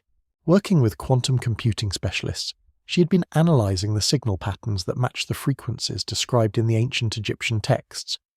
But instead of just confirming that the signals existed, she had developed methods for decoding their content, for extracting the actual information being transmitted between the Skylord's hidden monitoring stations and their homeworlds. What she discovered was both reassuring and terrifying. The Skylords had indeed been monitoring human development with benevolent intentions, watching for signs that we were ready for renewed partnership. But they weren't the only ones paying attention to Earth. The decoded transmissions revealed that our planet was being observed by multiple extraterrestrial civilizations, not all of whom shared the Skylords' commitment to gradual consensual contact. Some of these other groups viewed humanity as a resource to be exploited rather than partners to be nurtured. Others saw us as a potential threat that might need to be contained or eliminated as our technology advanced. The Skylords had been serving as our protectors, using their superior technology and diplomatic influence to shield humanity from these less benevolent observers. But their ability to maintain this protection depended on our cooperation, on our willingness to accept guidance and demonstrate the wisdom necessary for cosmic citizenship. If humanity failed the current test, if we proved that we still couldn't handle advanced knowledge responsibly, the Skylords would be forced to withdraw their protection along with their direct support. Earth would become fair game for any extraterrestrial civilization that wanted to exploit our resources or eliminate a potential rival. The disclosure period wasn't just about revealing our cosmic heritage. It was about determining whether humanity would survive as an independent species or become a footnote in someone else's galactic empire. This revelation added urgency to the disclosure process that hadn't existed before. The Skylords weren't just testing our readiness for partnership, they were evaluating our worthiness for continued existence as a free species. The stakes had escalated from cosmic citizenship to planetary survival. But even as the pressure mounted, positive developments continued to emerge from the global research community. Scientists working with the released technical specifications had begun achieving breakthrough results that validated the ancient text's claims about advanced technology. Teams at MIT successfully replicated the acoustic levitation techniques described in the pyramid construction manuals, demonstrating that massive stone blocks could indeed be moved and positioned using nothing more than precisely calibrated sound waves. Researchers at CERN confirmed that the mathematical formulas found in the crystalline storage devices accurately described quantum mechanical principles that human science had only recently begun to understand. Most remarkably, a consortium of universities had begun construction of a prototype resonance chamber, based on specifications found in the sealed archives, a device designed to test whether the ancient claims about dimensional manipulation had any basis in physical reality. The early results were promising. The chamber could indeed create localized distortions in space-time, effects that were measurable using the most sensitive instruments available to modern science. While they hadn't yet achieved the stable wormhole generation described in the ancient texts, the theoretical framework appeared to be sound. Humanity was proving that we could not only understand the advanced knowledge left by our extraterrestrial mentors, but that we could build upon it, extending their achievements in directions they might not have anticipated. We were demonstrating the kind of intellectual independence and creative problem-solving that the Skylords had hoped to nurture 4,000 years ago. But the ultimate test still lay ahead. The complete technical specifications for the most advanced technologies hadn't been released yet, waiting for humanity to prove that we could handle the preliminary knowledge responsibly. The fate of our species hung in the balance, dependent on our ability to learn from our ancestors' mistakes and chart a wiser course toward our cosmic future. The secret logs of ancient Egypt had revealed the beginning of humanity's relationship with extraterrestrial intelligence. Now we were writing the next chapter of that relationship, with our survival as a free species depending on the choices we made in the critical months ahead. The ancient Egyptians had documented their partnership with the Skylords. We were about to discover whether that partnership could be renewed, or whether humanity would face the consequences of cosmic citizenship deferred once again. The weight of 4,000 years of hidden history pressed down on every decision, every discovery, every revelation that brought us closer to the moment when we would learn our ultimate fate among the stars. The morning of February 14th, 2024, dawned with an otherworldly silence across the Giza Plateau. Dr. Sarah Whitmore, lead physicist on the Resonance Chamber project, had arrived at the construction site before sunrise to conduct routine calibration tests on their prototype device. What she discovered would accelerate the disclosure timeline beyond anyone's most optimistic projections. The chamber, built according to specifications found in the sealed archives, had activated itself during the night. Not partially, not experimentally, but fully operational, generating a stable dimensional interface that shouldn't have been possible with current human technology. The readings were off the charts, literally, as the instruments designed to measure space-time distortion had never been calibrated for effects of this magnitude. But here's what made Dr. Whitmore's hands shake as she reviewed the data. The activation hadn't been triggered by any human input. The chamber's control system showed no record of external commands, no scheduled operations, no maintenance protocols that could explain the spontaneous startup. The device had simply turned itself on, as if responding to a signal that human sensors couldn't detect. Standing in the pre-dawn darkness, watching impossible energies dance within the crystalline matrix of humanity's first functioning stargate, Dr. Whitmore realized she was witnessing the beginning of something that would change everything. The Skylords weren't just monitoring our progress anymore. They were actively participating in it, fine-tuning our technology from a distance, ensuring that our first steps toward dimensional manipulation would succeed. The chamber remained active for exactly 11 minutes and 37 seconds, the same duration recorded during the light phenomena that had occurred at archaeological sites around the world. When it finally powered down, it left behind something that hadn't been there before, a message, holographically encoded in the chamber's crystalline core waiting to be discovered and decoded. Dr. Whitmore's team worked frantically to extract the holographic data, using techniques they had learned from analyzing the ancient Egyptian storage devices. What emerged was a three-dimensional projection that filled the chamber with images and sounds that transported them back over 4 millennia to witness events that had shaped the course of human history. They found themselves standing in what appeared to be a vast underground facility, its walls lined with the same crystalline technology they had been struggling to understand. But this wasn't ancient Egypt. The architecture was different, more organic, as if the chambers had been grown rather than built. And the beings moving through the facility weren't human at all. These were the Skylords in their natural environment, tall and graceful with the luminescent skin described in the ancient texts.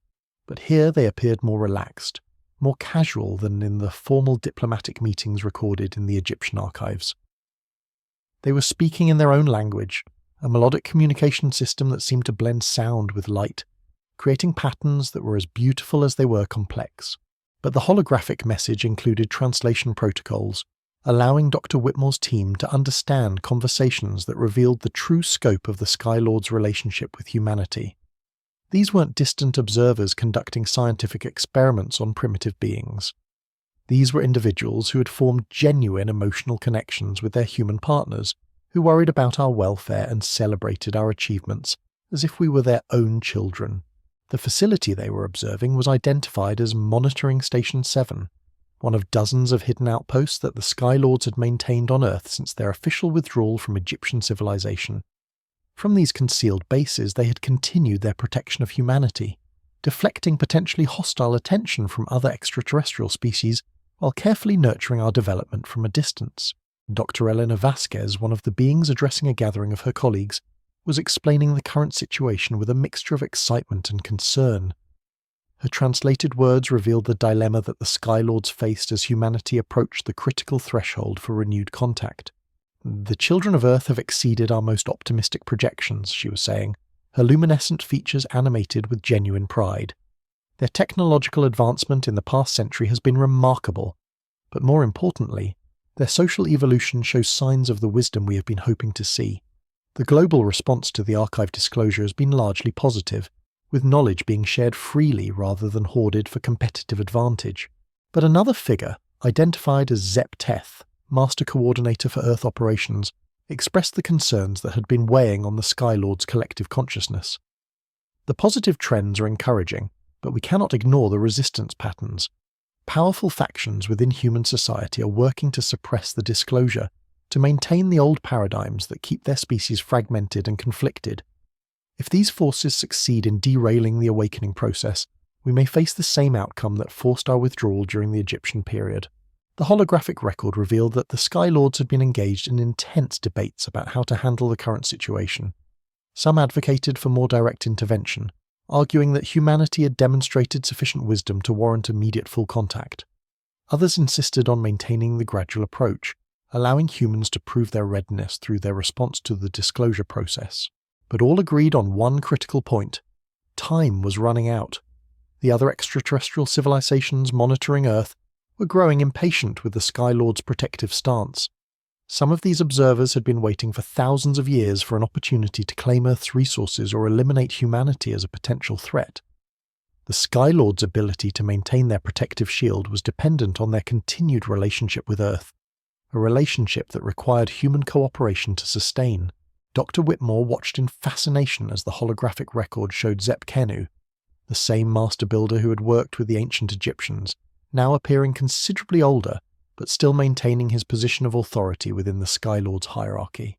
His words carried the weight of millennia of experience and the urgency of immediate necessity. "The final phase must begin now," he was declaring to the assembled group. "The children of Earth have reached the technological threshold. They have demonstrated curiosity about their cosmic heritage, and they have shown flashes of the wisdom we hope to nurture. But the window of opportunity is closing. If we wait much longer, external pressures will force us to withdraw our protection, leaving Earth vulnerable to influences far less benevolent than our own." What followed was a detailed discussion of the final contact protocol, a carefully orchestrated series of events designed to transition humanity from hidden observation to open partnership, while minimizing the social disruption that such a revelation might cause. The plan was ambitious in scope and precise in execution, requiring coordination between the Sky Lords' hidden facilities and human institutions that had been secretly cooperating with them for decades. The first phase would involve the activation of ancient communication devices at key archaeological sites around the world, creating undeniable evidence of extraterrestrial technology that even the most skeptical observers couldn't dismiss or explain away. These activations would be timed to coincide with specific astronomical events, reinforcing the connection between Earth-based phenomena and cosmic intelligence. The second phase would introduce direct communication through the resonance chambers that human scientists had been constructing, based on the released technical specifications. These devices would serve as cosmic telephones, allowing real-time conversations between human representatives and Sky Lords coordinators to establish the protocols for formal contact. The third and final phase would culminate in physical meetings between selected human delegates and Sky Lords representatives, encounters that would be documented and broadcast globally to ensure that the reality of extraterrestrial contact could no longer be hidden or denied by any earthly authority. But the holographic record also revealed the criteria that would determine whether this protocol would proceed or be abandoned. Humanity's response to each phase would be carefully monitored and evaluated. Evidence of wisdom, cooperation, and peaceful intent would allow progression to the next level. But signs of aggression, exploitation, or the same destructive patterns that had ended the Egyptian partnership, would trigger an immediate halt to the process and a return to hidden observation. Dr. Whitmore realized she was watching a cosmic job interview, a final examination that would determine whether humanity graduated to galactic citizenship or remained in remedial isolation until we learned to overcome our destructive impulses. The stakes couldn't have been higher, and the margin for error was essentially zero. The holographic message concluded with Zepkenu delivering instructions that were clearly intended for the human scientists who would eventually decode this recording. The resonance chamber that had spontaneously activated was now permanently linked to the Skylord's communication network, serving as a direct line between Earth and their hidden monitoring stations. The children of Earth who received this message have proven their worthiness to participate in the final protocol. His translated words conveyed both encouragement and solemn responsibility. You have demonstrated the scientific capability to construct our technologies, the intellectual curiosity to seek truth despite institutional resistance, and the wisdom to share knowledge freely rather than hoard it for personal advantage. You're ready to serve as humanity's representatives in the conversations that will determine your species' cosmic future. But with this honor came obligations that extended far beyond scientific achievement. The humans selected for direct communication would need to speak not just for themselves or their institutions, but for all of humanity. Their words and actions would be interpreted as representative of our entire species' readiness for cosmic citizenship. The pressure was immense, but so was the opportunity. For the first time in 4,000 years, humans would engage in direct dialogue with extraterrestrial intelligence, not as dependent students seeking guidance, but as potential partners discussing the terms of mutual cooperation. Dr. Whitmore's team immediately began preparing for this unprecedented responsibility. Working around the clock, they established secure communication protocols, assembled teams of linguists and diplomats, and developed procedures for documenting and verifying every aspect of the contact process. The first scheduled communication session was set for March 21, 2024, the spring equinox, a date that held significance in both human and Skylord's calendars. The symbolism was deliberate, a moment of balance between light and darkness, winter and spring, past and future, representing humanity's transition from cosmic childhood to galactic adulthood. But as the date approached, signs emerged that not everyone on Earth welcomed this transition. Government agencies that had initially supported the disclosure process began restricting access to archaeological sites. Media organizations received pressure to minimize coverage of the contact preparations. Academic institutions found their funding threatened if they continued to participate in extraterrestrial research. The resistance wasn't random or coincidental. It was coordinated, systematic, and powerful enough to influence institutions around the world simultaneously. Someone, or some group, had invested heavily in maintaining humanity's isolation from our cosmic heritage, and they weren't going to surrender that investment without a fight. Dr. Hassan, the Egyptian director of antiquities, found herself caught between competing pressures that threatened to tear apart everything they had worked to achieve. On one side, the Skylords were expecting humanity to demonstrate unity and wisdom in approaching formal contact. On the other side, powerful earthly interests were demanding that she halt the disclosure process and return to the traditional concealment policies that had kept these secrets hidden for generations. The crisis came to a head on March 15th, just 6 days before the scheduled first communication session. Dr. Hassan received an ultimatum from sources she couldn't identify, but couldn't ignore. Cease all extraterrestrial contact activities, surrender the advanced technologies that had been developed from the ancient specifications, and return to the established narrative that ancient Egyptian achievements were purely human accomplishments. The consequences for refusal were spelled out with chilling clarity. Funding for all Egyptian archaeological projects would be terminated. International cooperation agreements would be cancelled. Key personnel would find their careers destroyed and their safety threatened. The entire infrastructure that supported Egypt's role as humanity's liaison with extraterrestrial intelligence would be dismantled. But the ultimatum also revealed something that changed Dr. Hassan's perspective on the entire situation. The sources demanding compliance weren't just protecting earthly interests. They were serving what they called alternative cosmic partners, extraterrestrial factions that viewed the Skylord's protective relationship with humanity as an obstacle to their own plans for Earth. The resistance to disclosure wasn't coming from human institutions concerned about social stability. It was being orchestrated by competing extraterrestrial civilizations that wanted to prevent humanity from aligning with the Skylords, keeping us isolated and vulnerable until we could be claimed by forces with very different intentions for our species' future. Dr. Hassan realized that the choice facing humanity wasn't between cosmic contact and continued isolation. It was between partnership with mentors who had protected us for millennia and subjugation by entities who viewed us as resources to be exploited or threats to be eliminated. The stakes had escalated beyond anything the disclosure protocols had anticipated. This wasn't just about proving our readiness for galactic citizenship. It was about choosing sides in a cosmic conflict that had been raging around Earth for thousands of years, largely without our knowledge or consent. The March 21st communication session would proceed as scheduled, but now it carried implications that extended far beyond establishing diplomatic relations with the Skylords. It would be humanity's declaration of independence from the hidden influences that had been manipulating our development from the shadows, our formal request to join the galactic community as free partners rather than conquered subjects. Dr. Whitmore's resonance chamber hummed with barely contained energies. As the spring equinox approached, its crystalline matrix prepared to carry humanity's voice across the void to beings who had been waiting 4,000 years to hear us speak as equals rather than dependents.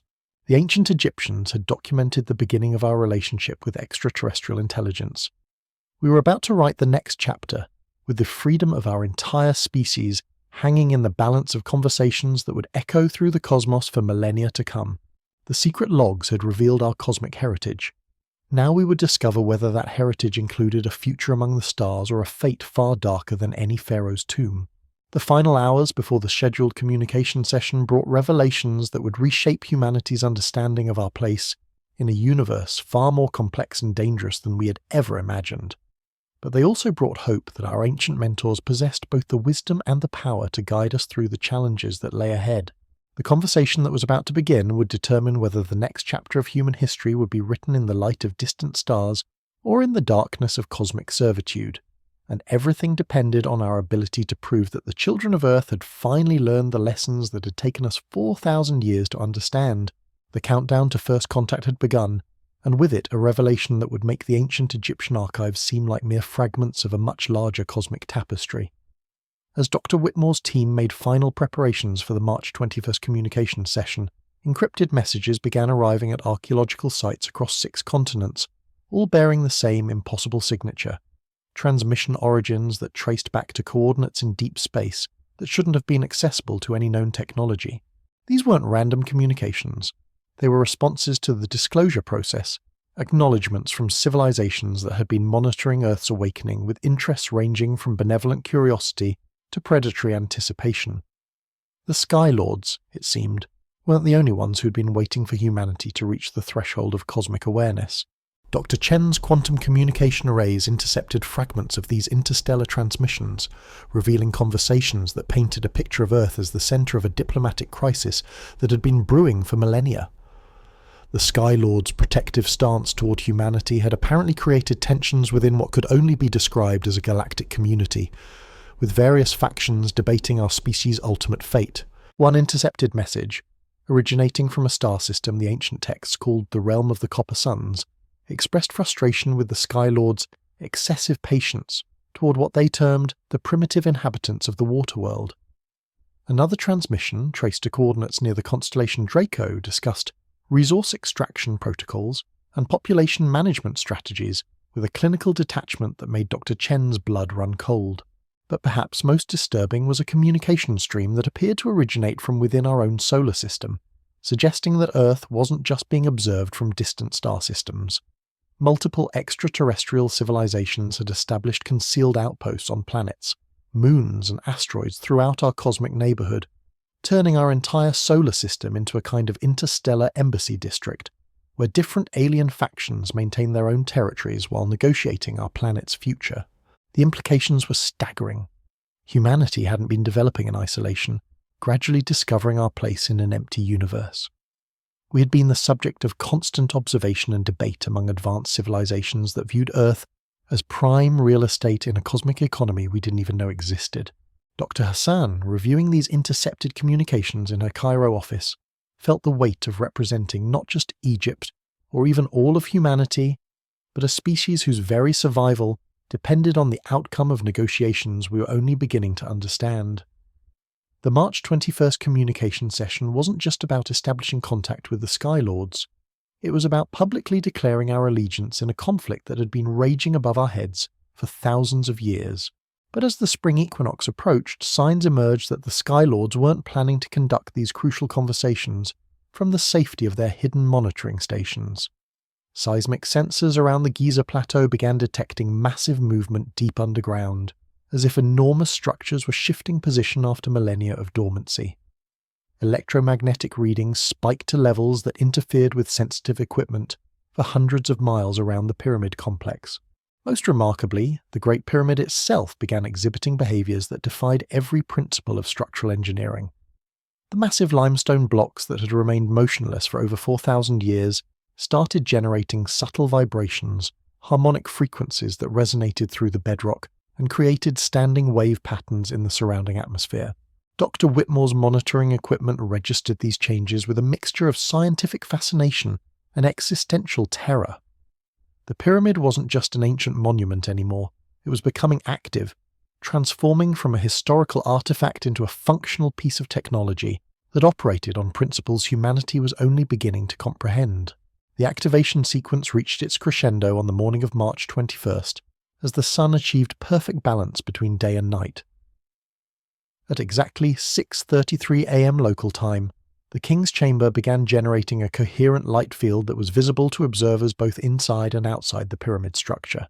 The ancient sarcophagus, revealed by the holographic records to be a control interface rather than a burial container, projected three-dimensional displays that showed star maps, dimensional coordinates, and communication protocols in multiple languages, including several that weren't terrestrial in origin. Dr. Whitmore and her international team gathered in the chamber that had once hosted diplomatic meetings between pharaohs and extraterrestrial advisors, now preparing to participate in conversations that would determine whether humanity joined the galactic community as free partners or became subjects in someone else's cosmic empire. The first voice that emerged from the communication array wasn't Zepkenu or any of the Sky Lords that the ancient records had identified. It was a collective transmission, a harmonized communication from what the speakers identified as the Assembly of Worlds, a galactic governing body that apparently included representatives from dozens of star systems throughout our local galactic neighborhood. The translated message was formal but warm, acknowledging humanity's achievement in rediscovering our cosmic heritage and expressing cautious optimism about our potential for productive membership in the interstellar community.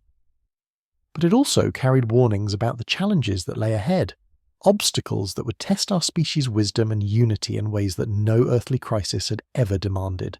Children of the blue-green world, the collective voice resonated through the chamber with harmonics that seemed to bypass the ears and speak directly to consciousness itself. You have reached the moment of choosing that comes to all species when they discover their place in the greater tapestry of existence. Your mentors, those you call the Sky Lords, have spoken eloquently of your potential, but potential alone cannot guarantee success in the trials that await. The Assembly's message revealed that Earth's admission to galactic society wasn't a simple matter of demonstrating technological capability or even wisdom in handling advanced knowledge. It required navigating a complex web of interstellar politics, competing interests, and ancient rivalries that had shaped the development of countless worlds throughout cosmic history. Some civilizations within the Assembly viewed humanity as a promising addition to their ranks, a young species with unique creative abilities and remarkable adaptability that could contribute valuable perspectives to galactic problem-solving. Others saw us as a potential threat, aggressive and unpredictable species whose rapid technological advancement might disrupt the careful balance that had maintained interstellar peace for millennia. Still others viewed Earth primarily as a source of resources, both material and biological, that could be harvested more efficiently under direct management rather than through the partnership model that the Sky Lords advocated. These factions weren't necessarily malevolent, but they operated from economic and strategic perspectives that treated individual species as variables in larger equations, rather than as entities deserving of autonomy and respect. The Assembly's role was to mediate between these competing viewpoints, to ensure that decisions about Earth's future were made through democratic processes rather than unilateral action by any single faction. but their ability to maintain this neutrality depended on humanity's demonstration of qualities that would make us valuable partners rather than problematic dependents or dangerous rivals. Dr. Hassan, speaking for the human delegation, asked the question that had been weighing on everyone's mind since the disclosure process began. What specific criteria will determine our species' acceptance into galactic society? How can we prove our readiness for the responsibilities of cosmic citizenship? The Assembly's response revealed the true scope of the test that humanity was about to face. It wasn't enough to show that we could understand and replicate advanced technologies. We needed to demonstrate that we could transcend the tribal thinking that had dominated human civilization since its earliest days, that we could function as a unified species rather than a collection of competing nations, religions, and ideologies. The challenges would be practical as well as philosophical. Humanity would be invited to participate in solving real problems that affected multiple worlds, contributing our unique perspectives and capabilities to projects that could improve life throughout the galaxy. Our performance in these collaborative efforts would be evaluated by civilizations whose own survival might depend on the quality of solutions we help develop. But perhaps most critically, we would need to prove that we could handle the knowledge and power that came with galactic membership without succumbing to the same destructive impulses that had nearly ended our partnership with the Skylords in ancient times. The technologies that would be shared with us were capable of transforming human civilization in ways that could lead either to unprecedented prosperity or to self-destruction on a scale that could threaten neighbouring star systems. The Assembly's message concluded with an invitation that was both inspiring and terrifying. If the children of Earth choose to accept the path of galactic citizenship, your first assignment will begin immediately. A crisis has emerged in the Vega system that requires the combined wisdom of multiple species to resolve. Your participation in this effort will serve as your practical examination, demonstrating whether humanity possesses the qualities necessary for productive membership in our community. The crisis they described involved a planet whose native civilization had achieved advanced technology, but was struggling with environmental collapse caused by unsustainable resource extraction. Traditional solutions had failed, and the situation was deteriorating rapidly toward a cascade failure that could render the world uninhabitable within decades. Multiple species had contributed expertise and resources to address the crisis, but progress had been limited by the same kinds of political and ideological divisions that plagued human civilization. The Assembly hoped that humanity's unique perspective, shaped by our own experience with environmental challenges and resource conflicts, might provide insights that other species had overlooked. But participating in this project would require more than sending technical advisors or sharing scientific data. It would mean committing Earth's resources and reputation to an effort that could succeed or fail based on factors beyond our control, with the consequences affecting not just our own species but entire populations of beings we had never met. Dr. Whitmore felt the weight of this responsibility settling over the assembled human delegates like a shroud. They were being asked to speak for all of humanity in decisions that could commit our species to obligations and risks that no earthly government had ever contemplated. The stakes were cosmic in scope, the timeline was immediate, and the margin for error was essentially zero. But as she looked around the King's chamber, seeing the faces of colleagues who had dedicated their lives to uncovering truth despite institutional opposition, who had risked their careers to pursue evidence that challenged established paradigms, who had worked tirelessly to ensure that humanity's cosmic heritage would be revealed rather than concealed, she felt a surge of confidence that transcended her fears. These were the people who had proven that humans could handle extraordinary revelations with wisdom and restraint. They had demonstrated that our species was capable of sharing knowledge freely, of collaborating across national and cultural boundaries, of pursuing truth for its own sake rather than for competitive advantage. If humanity was ready for galactic citizenship, it would be because individuals like these had shown that we could rise above our tribal instincts when confronted with challenges that demanded the best of human nature. The communication session continued for hours, with Assembly representatives providing detailed briefings about the Vega crisis, the resources that would be available for addressing it, and the timeline within which solutions would need to be implemented. The complexity was overwhelming, involving technologies that humanity was only beginning to understand, political dynamics between species with radically different evolutionary backgrounds, and environmental variables that operated on scales far beyond terrestrial experience.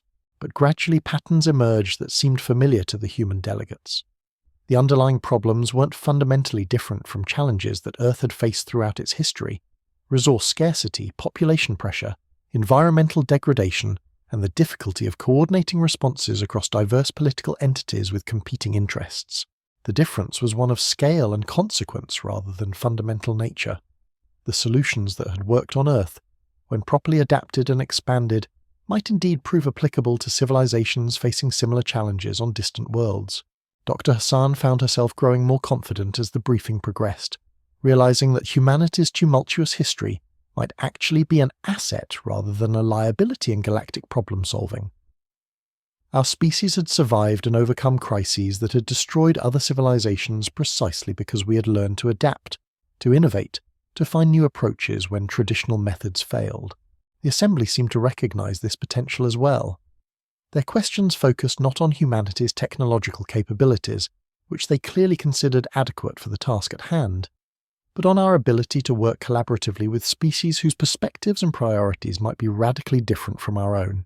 Could humans accept guidance from civilizations whose decision-making processes operated on timescales that spanned centuries? Could we contribute meaningfully to projects where success was measured in terms of benefits to populations we would never meet on worlds we would never visit?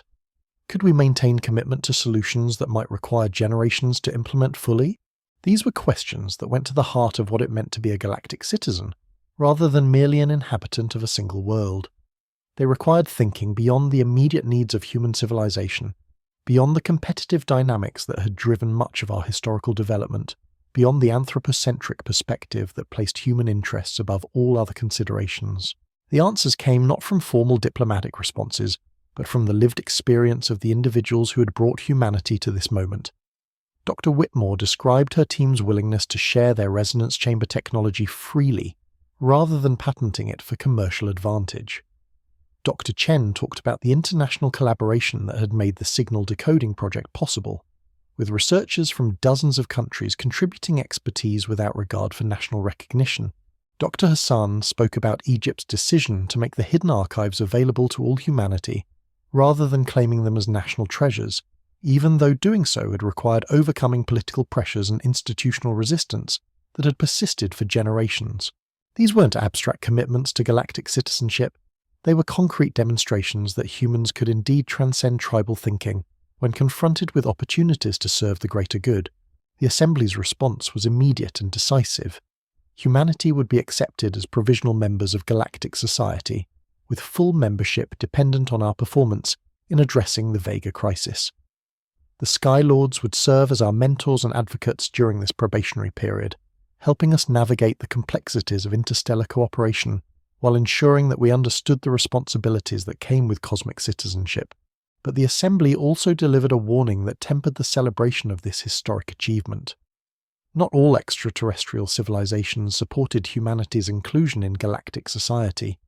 The factions that Dr. Chen had detected in her intercepted communications represented a significant minority that viewed Earth as a resource to be exploited rather than a partner to be welcomed. These groups had been prevented from acting directly against humanity only by the Skylord's protective presence and the Assembly's commitment to democratic decision-making. But if humans failed in their first galactic assignment, if we proved unable to transcend our destructive impulses and contribute positively to interstellar civilization, the opposition factions would gain the political support necessary to override the protection that had shielded Earth for millennia. The stakes couldn't have been clearer. Success in the Vega project would secure humanity's place among the stars, opening up possibilities for growth and development that exceeded our wildest dreams. Failure would leave us vulnerable to civilizations that viewed our planet as prime real estate and our species as an obstacle to efficient resource extraction. The ancient Egyptian logs had documented the beginning of humanity's relationship with extraterrestrial intelligence. The next chapter of that relationship would be written in the light of distant stars, with our survival as a free species depending on our ability to prove that the children of Earth had finally learned the lessons that had taken us 4,000 years to understand. The communication session concluded with the Assembly providing coordinates for the Vega system and detailed specifications for the technologies that would be needed for humanity's participation in the crisis response. But they also delivered a final message that resonated with the wisdom of ages and the hope of generations yet to come. The path you are choosing is not easy, the collective voice acknowledged. but it is the path that leads to greatness. Your ancestors dreamed of reaching the stars. You have the opportunity to make those dreams reality, not just for yourselves, but for all the generations of humans who will follow in your footsteps. The stars are waiting. The choice is yours. In the silence that followed, as the communication arrays powered down and the ancient chamber returned to the quiet dignity it had maintained for millennia, the human delegates understood that everything had changed. The secret logs of ancient Egypt had revealed our cosmic heritage, but we had just accepted the responsibility of claiming that heritage for ourselves and all who would come after us. The age of isolation was ending. The age of galactic citizenship was about to begin. And somewhere in the depths of space, ancient mentors who had waited 4,000 years for this moment were preparing to guide their former students toward a destiny among the stars. As the final echoes of the assembly's message faded into the charged atmosphere of the king's chamber, Dr. Whitmore felt the weight of 4 millennia pressing against her consciousness. The ancient stones that had witnessed the first diplomatic exchanges between humanity and the Sky Lords now bore witness to our species' formal acceptance into a community that spanned galaxies. But with that acceptance came responsibilities that would test every assumption we held about our place in the cosmos. The Vega Crisis briefing materials began arriving within hours of the communication session's conclusion, transmitted through quantum channels that bypassed conventional spacetime limitations. As Dr. Chen's team decoded the incoming data streams, a picture emerged of a world caught in an environmental death spiral that made Earth's climate challenges seem manageable by comparison. Kepler 442b, the primary inhabited world of the Vega system, had once been a paradise of crystalline seas and floating continents, sustained by bioengineered ecosystems that had thrived for over 50,000 years. But the Vegans' mastery of matter manipulation technology had led them down a path of resource extraction that consumed the very foundations of their world's stability. The planet's core had been honeycombed with extraction facilities that harvested exotic matter for interstellar trade, creating gravitational anomalies that destabilized tectonic processes. The floating continents, once held aloft by carefully balanced magnetic fields, were beginning to drift and collide as the planet's magnetic field fluctuated unpredictably. Most critically, the bioengineered organisms that formed the base of Vega's food chains were dying off as quantum resonances from the core extraction disrupted their cellular matrices. 12 billion Vegans faced extinction within decades, unless solutions could be found that addressed not just the technical aspects of environmental restoration, but the complex social and political dynamics that had created the crisis in the first place. Previous intervention attempts by other galactic civilizations had failed because they had focused on individual symptoms rather than the systemic patterns that generated them. Dr. Hassan studied the briefing materials with growing recognition. The Vegan crisis wasn't unique in its broad outlines. Throughout human history, civilizations had faced similar choices between short-term gain and long-term sustainability. Egypt itself had experienced periods when overexploitation of the Nile's resources had led to social collapse and political upheaval. The difference was scale and consequence, not fundamental nature. But as she delved deeper into the technical specifications, she began to understand why previous solutions had failed. The Vegans weren't just dealing with environmental degradation. They were struggling with the same kind of institutional paralysis that had nearly prevented humanity's own disclosure process from succeeding. Powerful economic interests on Kepler 442b had invested heavily in the extraction technologies that were destroying their world. Political factions competed for control over dwindling resources rather than cooperating to develop alternatives. Scientific institutions were constrained by funding dependencies that prevented them from pursuing research that might threaten established industries. The patterns were hauntingly familiar to anyone who had studied Earth's response to environmental challenges over the past century. The Vegans possessed the technical knowledge necessary to solve their problems, but they lacked the social cohesion and political will to implement solutions that required significant changes to their economic and social systems. This was where humanity's unique perspective might prove valuable. Our species had developed strategies for overcoming institutional resistance and coordinating responses across competing political entities, not always successfully, but often enough to suggest approaches that might work in contexts where other species' solutions had failed. Dr. Whitmore assembled a multidisciplinary team that included not just scientists and engineers, but also economists, political scientists, anthropologists, and systems theorists who understood how technical solutions intersected with social dynamics. The group that gathered in Cairo represented humanity's best thinking about complex problem solving, but they would be working with technologies and in environments that pushed the boundaries of human comprehension. The first challenge was transportation. Participating in the Vega project required sending human representatives to a star system 25 light-years from Earth, a journey that would take decades using conventional propulsion methods. But the Skylords had prepared for this contingency, providing specifications for dimensional transit technology that could compress the journey into a matter of hours rather than years. The transit system required construction of what the technical manuals called a coherence field generator, a device that could temporarily phase matter out of normal space-time and translate it through dimensional shortcuts that connected distant points in the galaxy. The technology was related to the resonance chambers that Dr. Whitmore's team had been developing, but it operated on principles that stretched human physics to its theoretical limits. Building the generator required materials that didn't exist in nature, quantum processors that had to be assembled in zero-gravity environments, and energy sources that drew power from the quantum foam that underlied physical reality itself. The construction project became a crash course in technologies that humanity was barely ready to understand, let alone implement. But as work progressed, patterns emerged that connected the generator's design principles to concepts found in the ancient Egyptian archives. The dimensional transit technology wasn't entirely alien. It was an advanced application of the same harmonic resonance principles that had been used to construct the original stargates in the Great Pyramid. The Skylords hadn't just been sharing arbitrary technologies with ancient Egypt.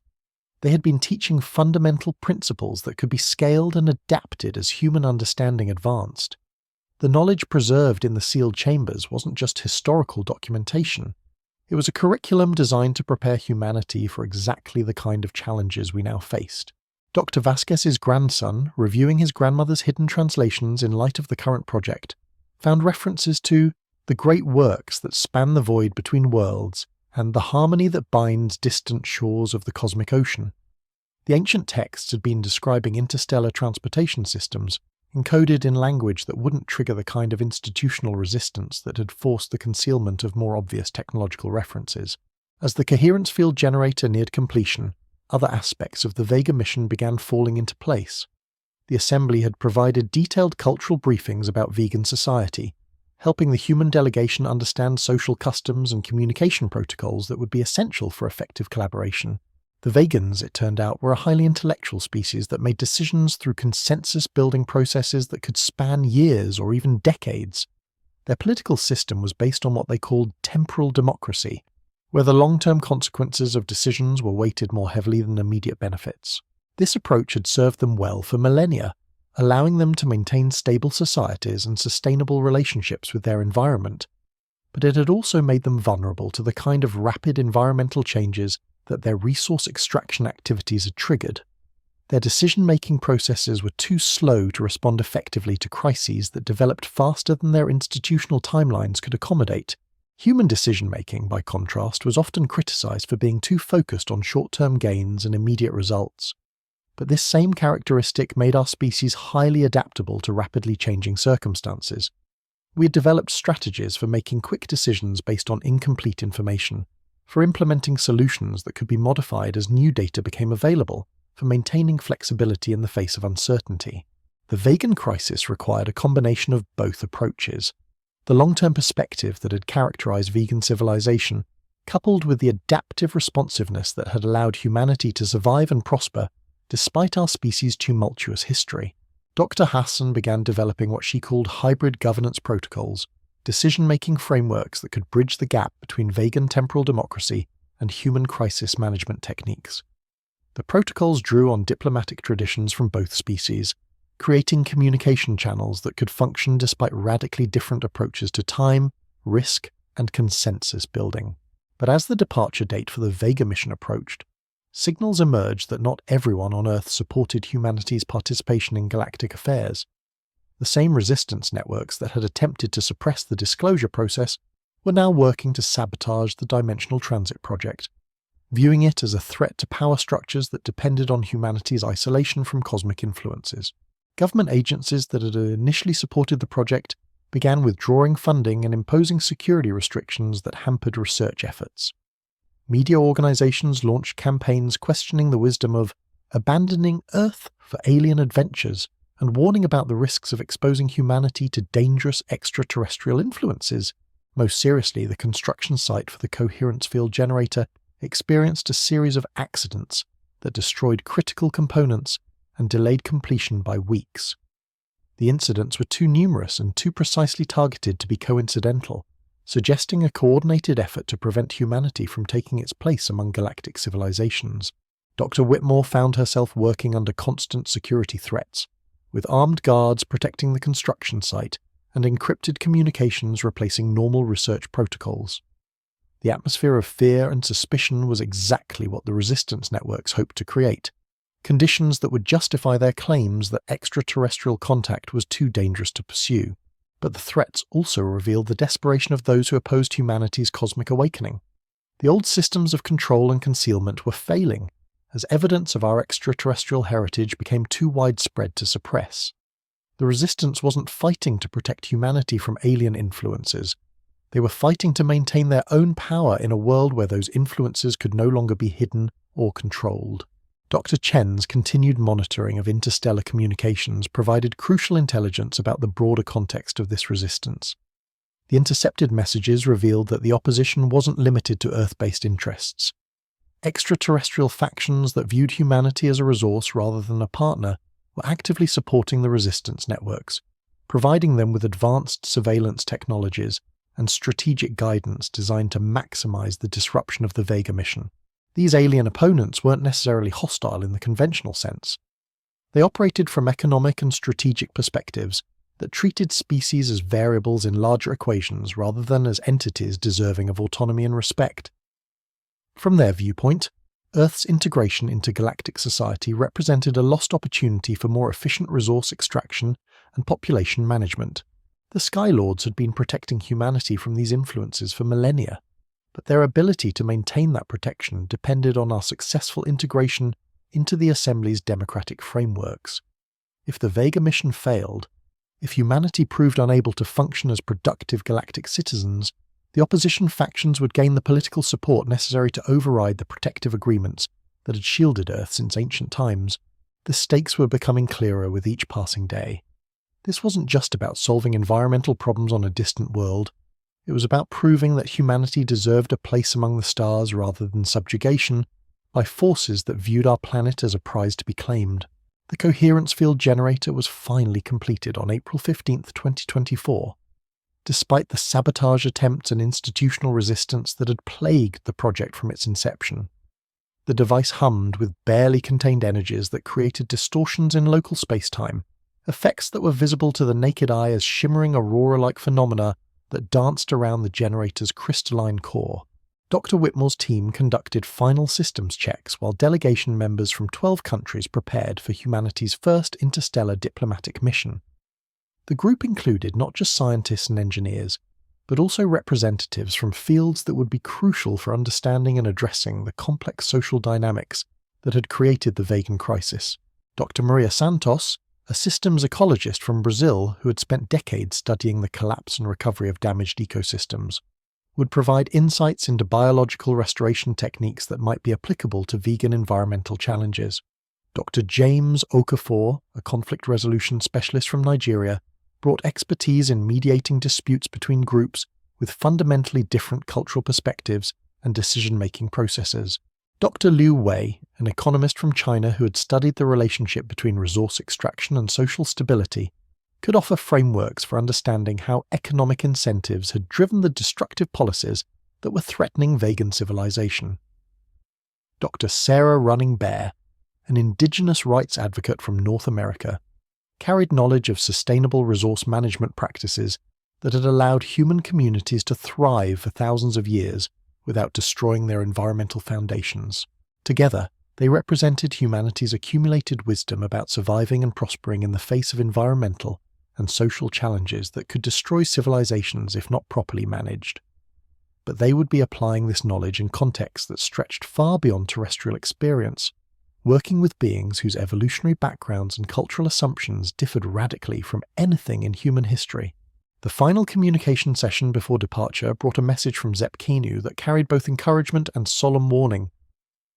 The ancient master builder, who had worked with Egyptian pharaohs millennia ago, was now serving as humanity's primary advocate within Skylord's leadership, but even his influence had limits in the face of galactic political realities. "Children of Earth," his translated words resonated through the king's chamber with harmonics that seemed to carry the weight of ages. "You stand at the threshold of a journey that will test everything you have learned about cooperation, wisdom, and the courage to do what is right even when the costs are high. The vegan crisis is real, and its resolution will require the best of human ingenuity and compassion. But it is also a test, an evaluation of your species' readiness for the responsibilities that come with galactic citizenship." Zepkenu's message revealed details about the opposition that humanity would face, both on Kepler 442b and within the broader galactic community. Some assembly members remained skeptical about human capabilities, viewing our species as too young and too aggressive to handle the delicate work of interstellar problem-solving. Others were concerned about the precedent that successful human integration might set, potentially encouraging other species to challenge established hierarchies within galactic society. Most significantly, the economic factions that opposed humanity's inclusion in the assembly had been working to ensure that the vegan crisis would be impossible to solve using conventional approaches. They had provided the vegans with extraction technologies that were deliberately designed to create irreversible environmental damage, ensuring that any restoration efforts would require resources and capabilities that exceeded what most civilizations could provide. The intent was to create a situation where failure was inevitable, providing justification for direct intervention by civilizations that possessed the necessary advanced technologies. Such intervention would effectively place Kepler 442b under the control of the intervening powers, creating a precedent for similar actions on other worlds that faced comparable crises. Earth itself was vulnerable to such intervention if humanity failed to prove our worth through successful participation in the vegan project. The environmental challenges facing our own planet could easily be used to justify protective management by civilizations that claim to be acting in our best interests while serving their own economic and strategic objectives. But Zepkenu's message also carried hope. The Skylords had been analysing the vegan situation for decades, developing potential solutions that drew on principles learned during their ancient partnership with human civilization.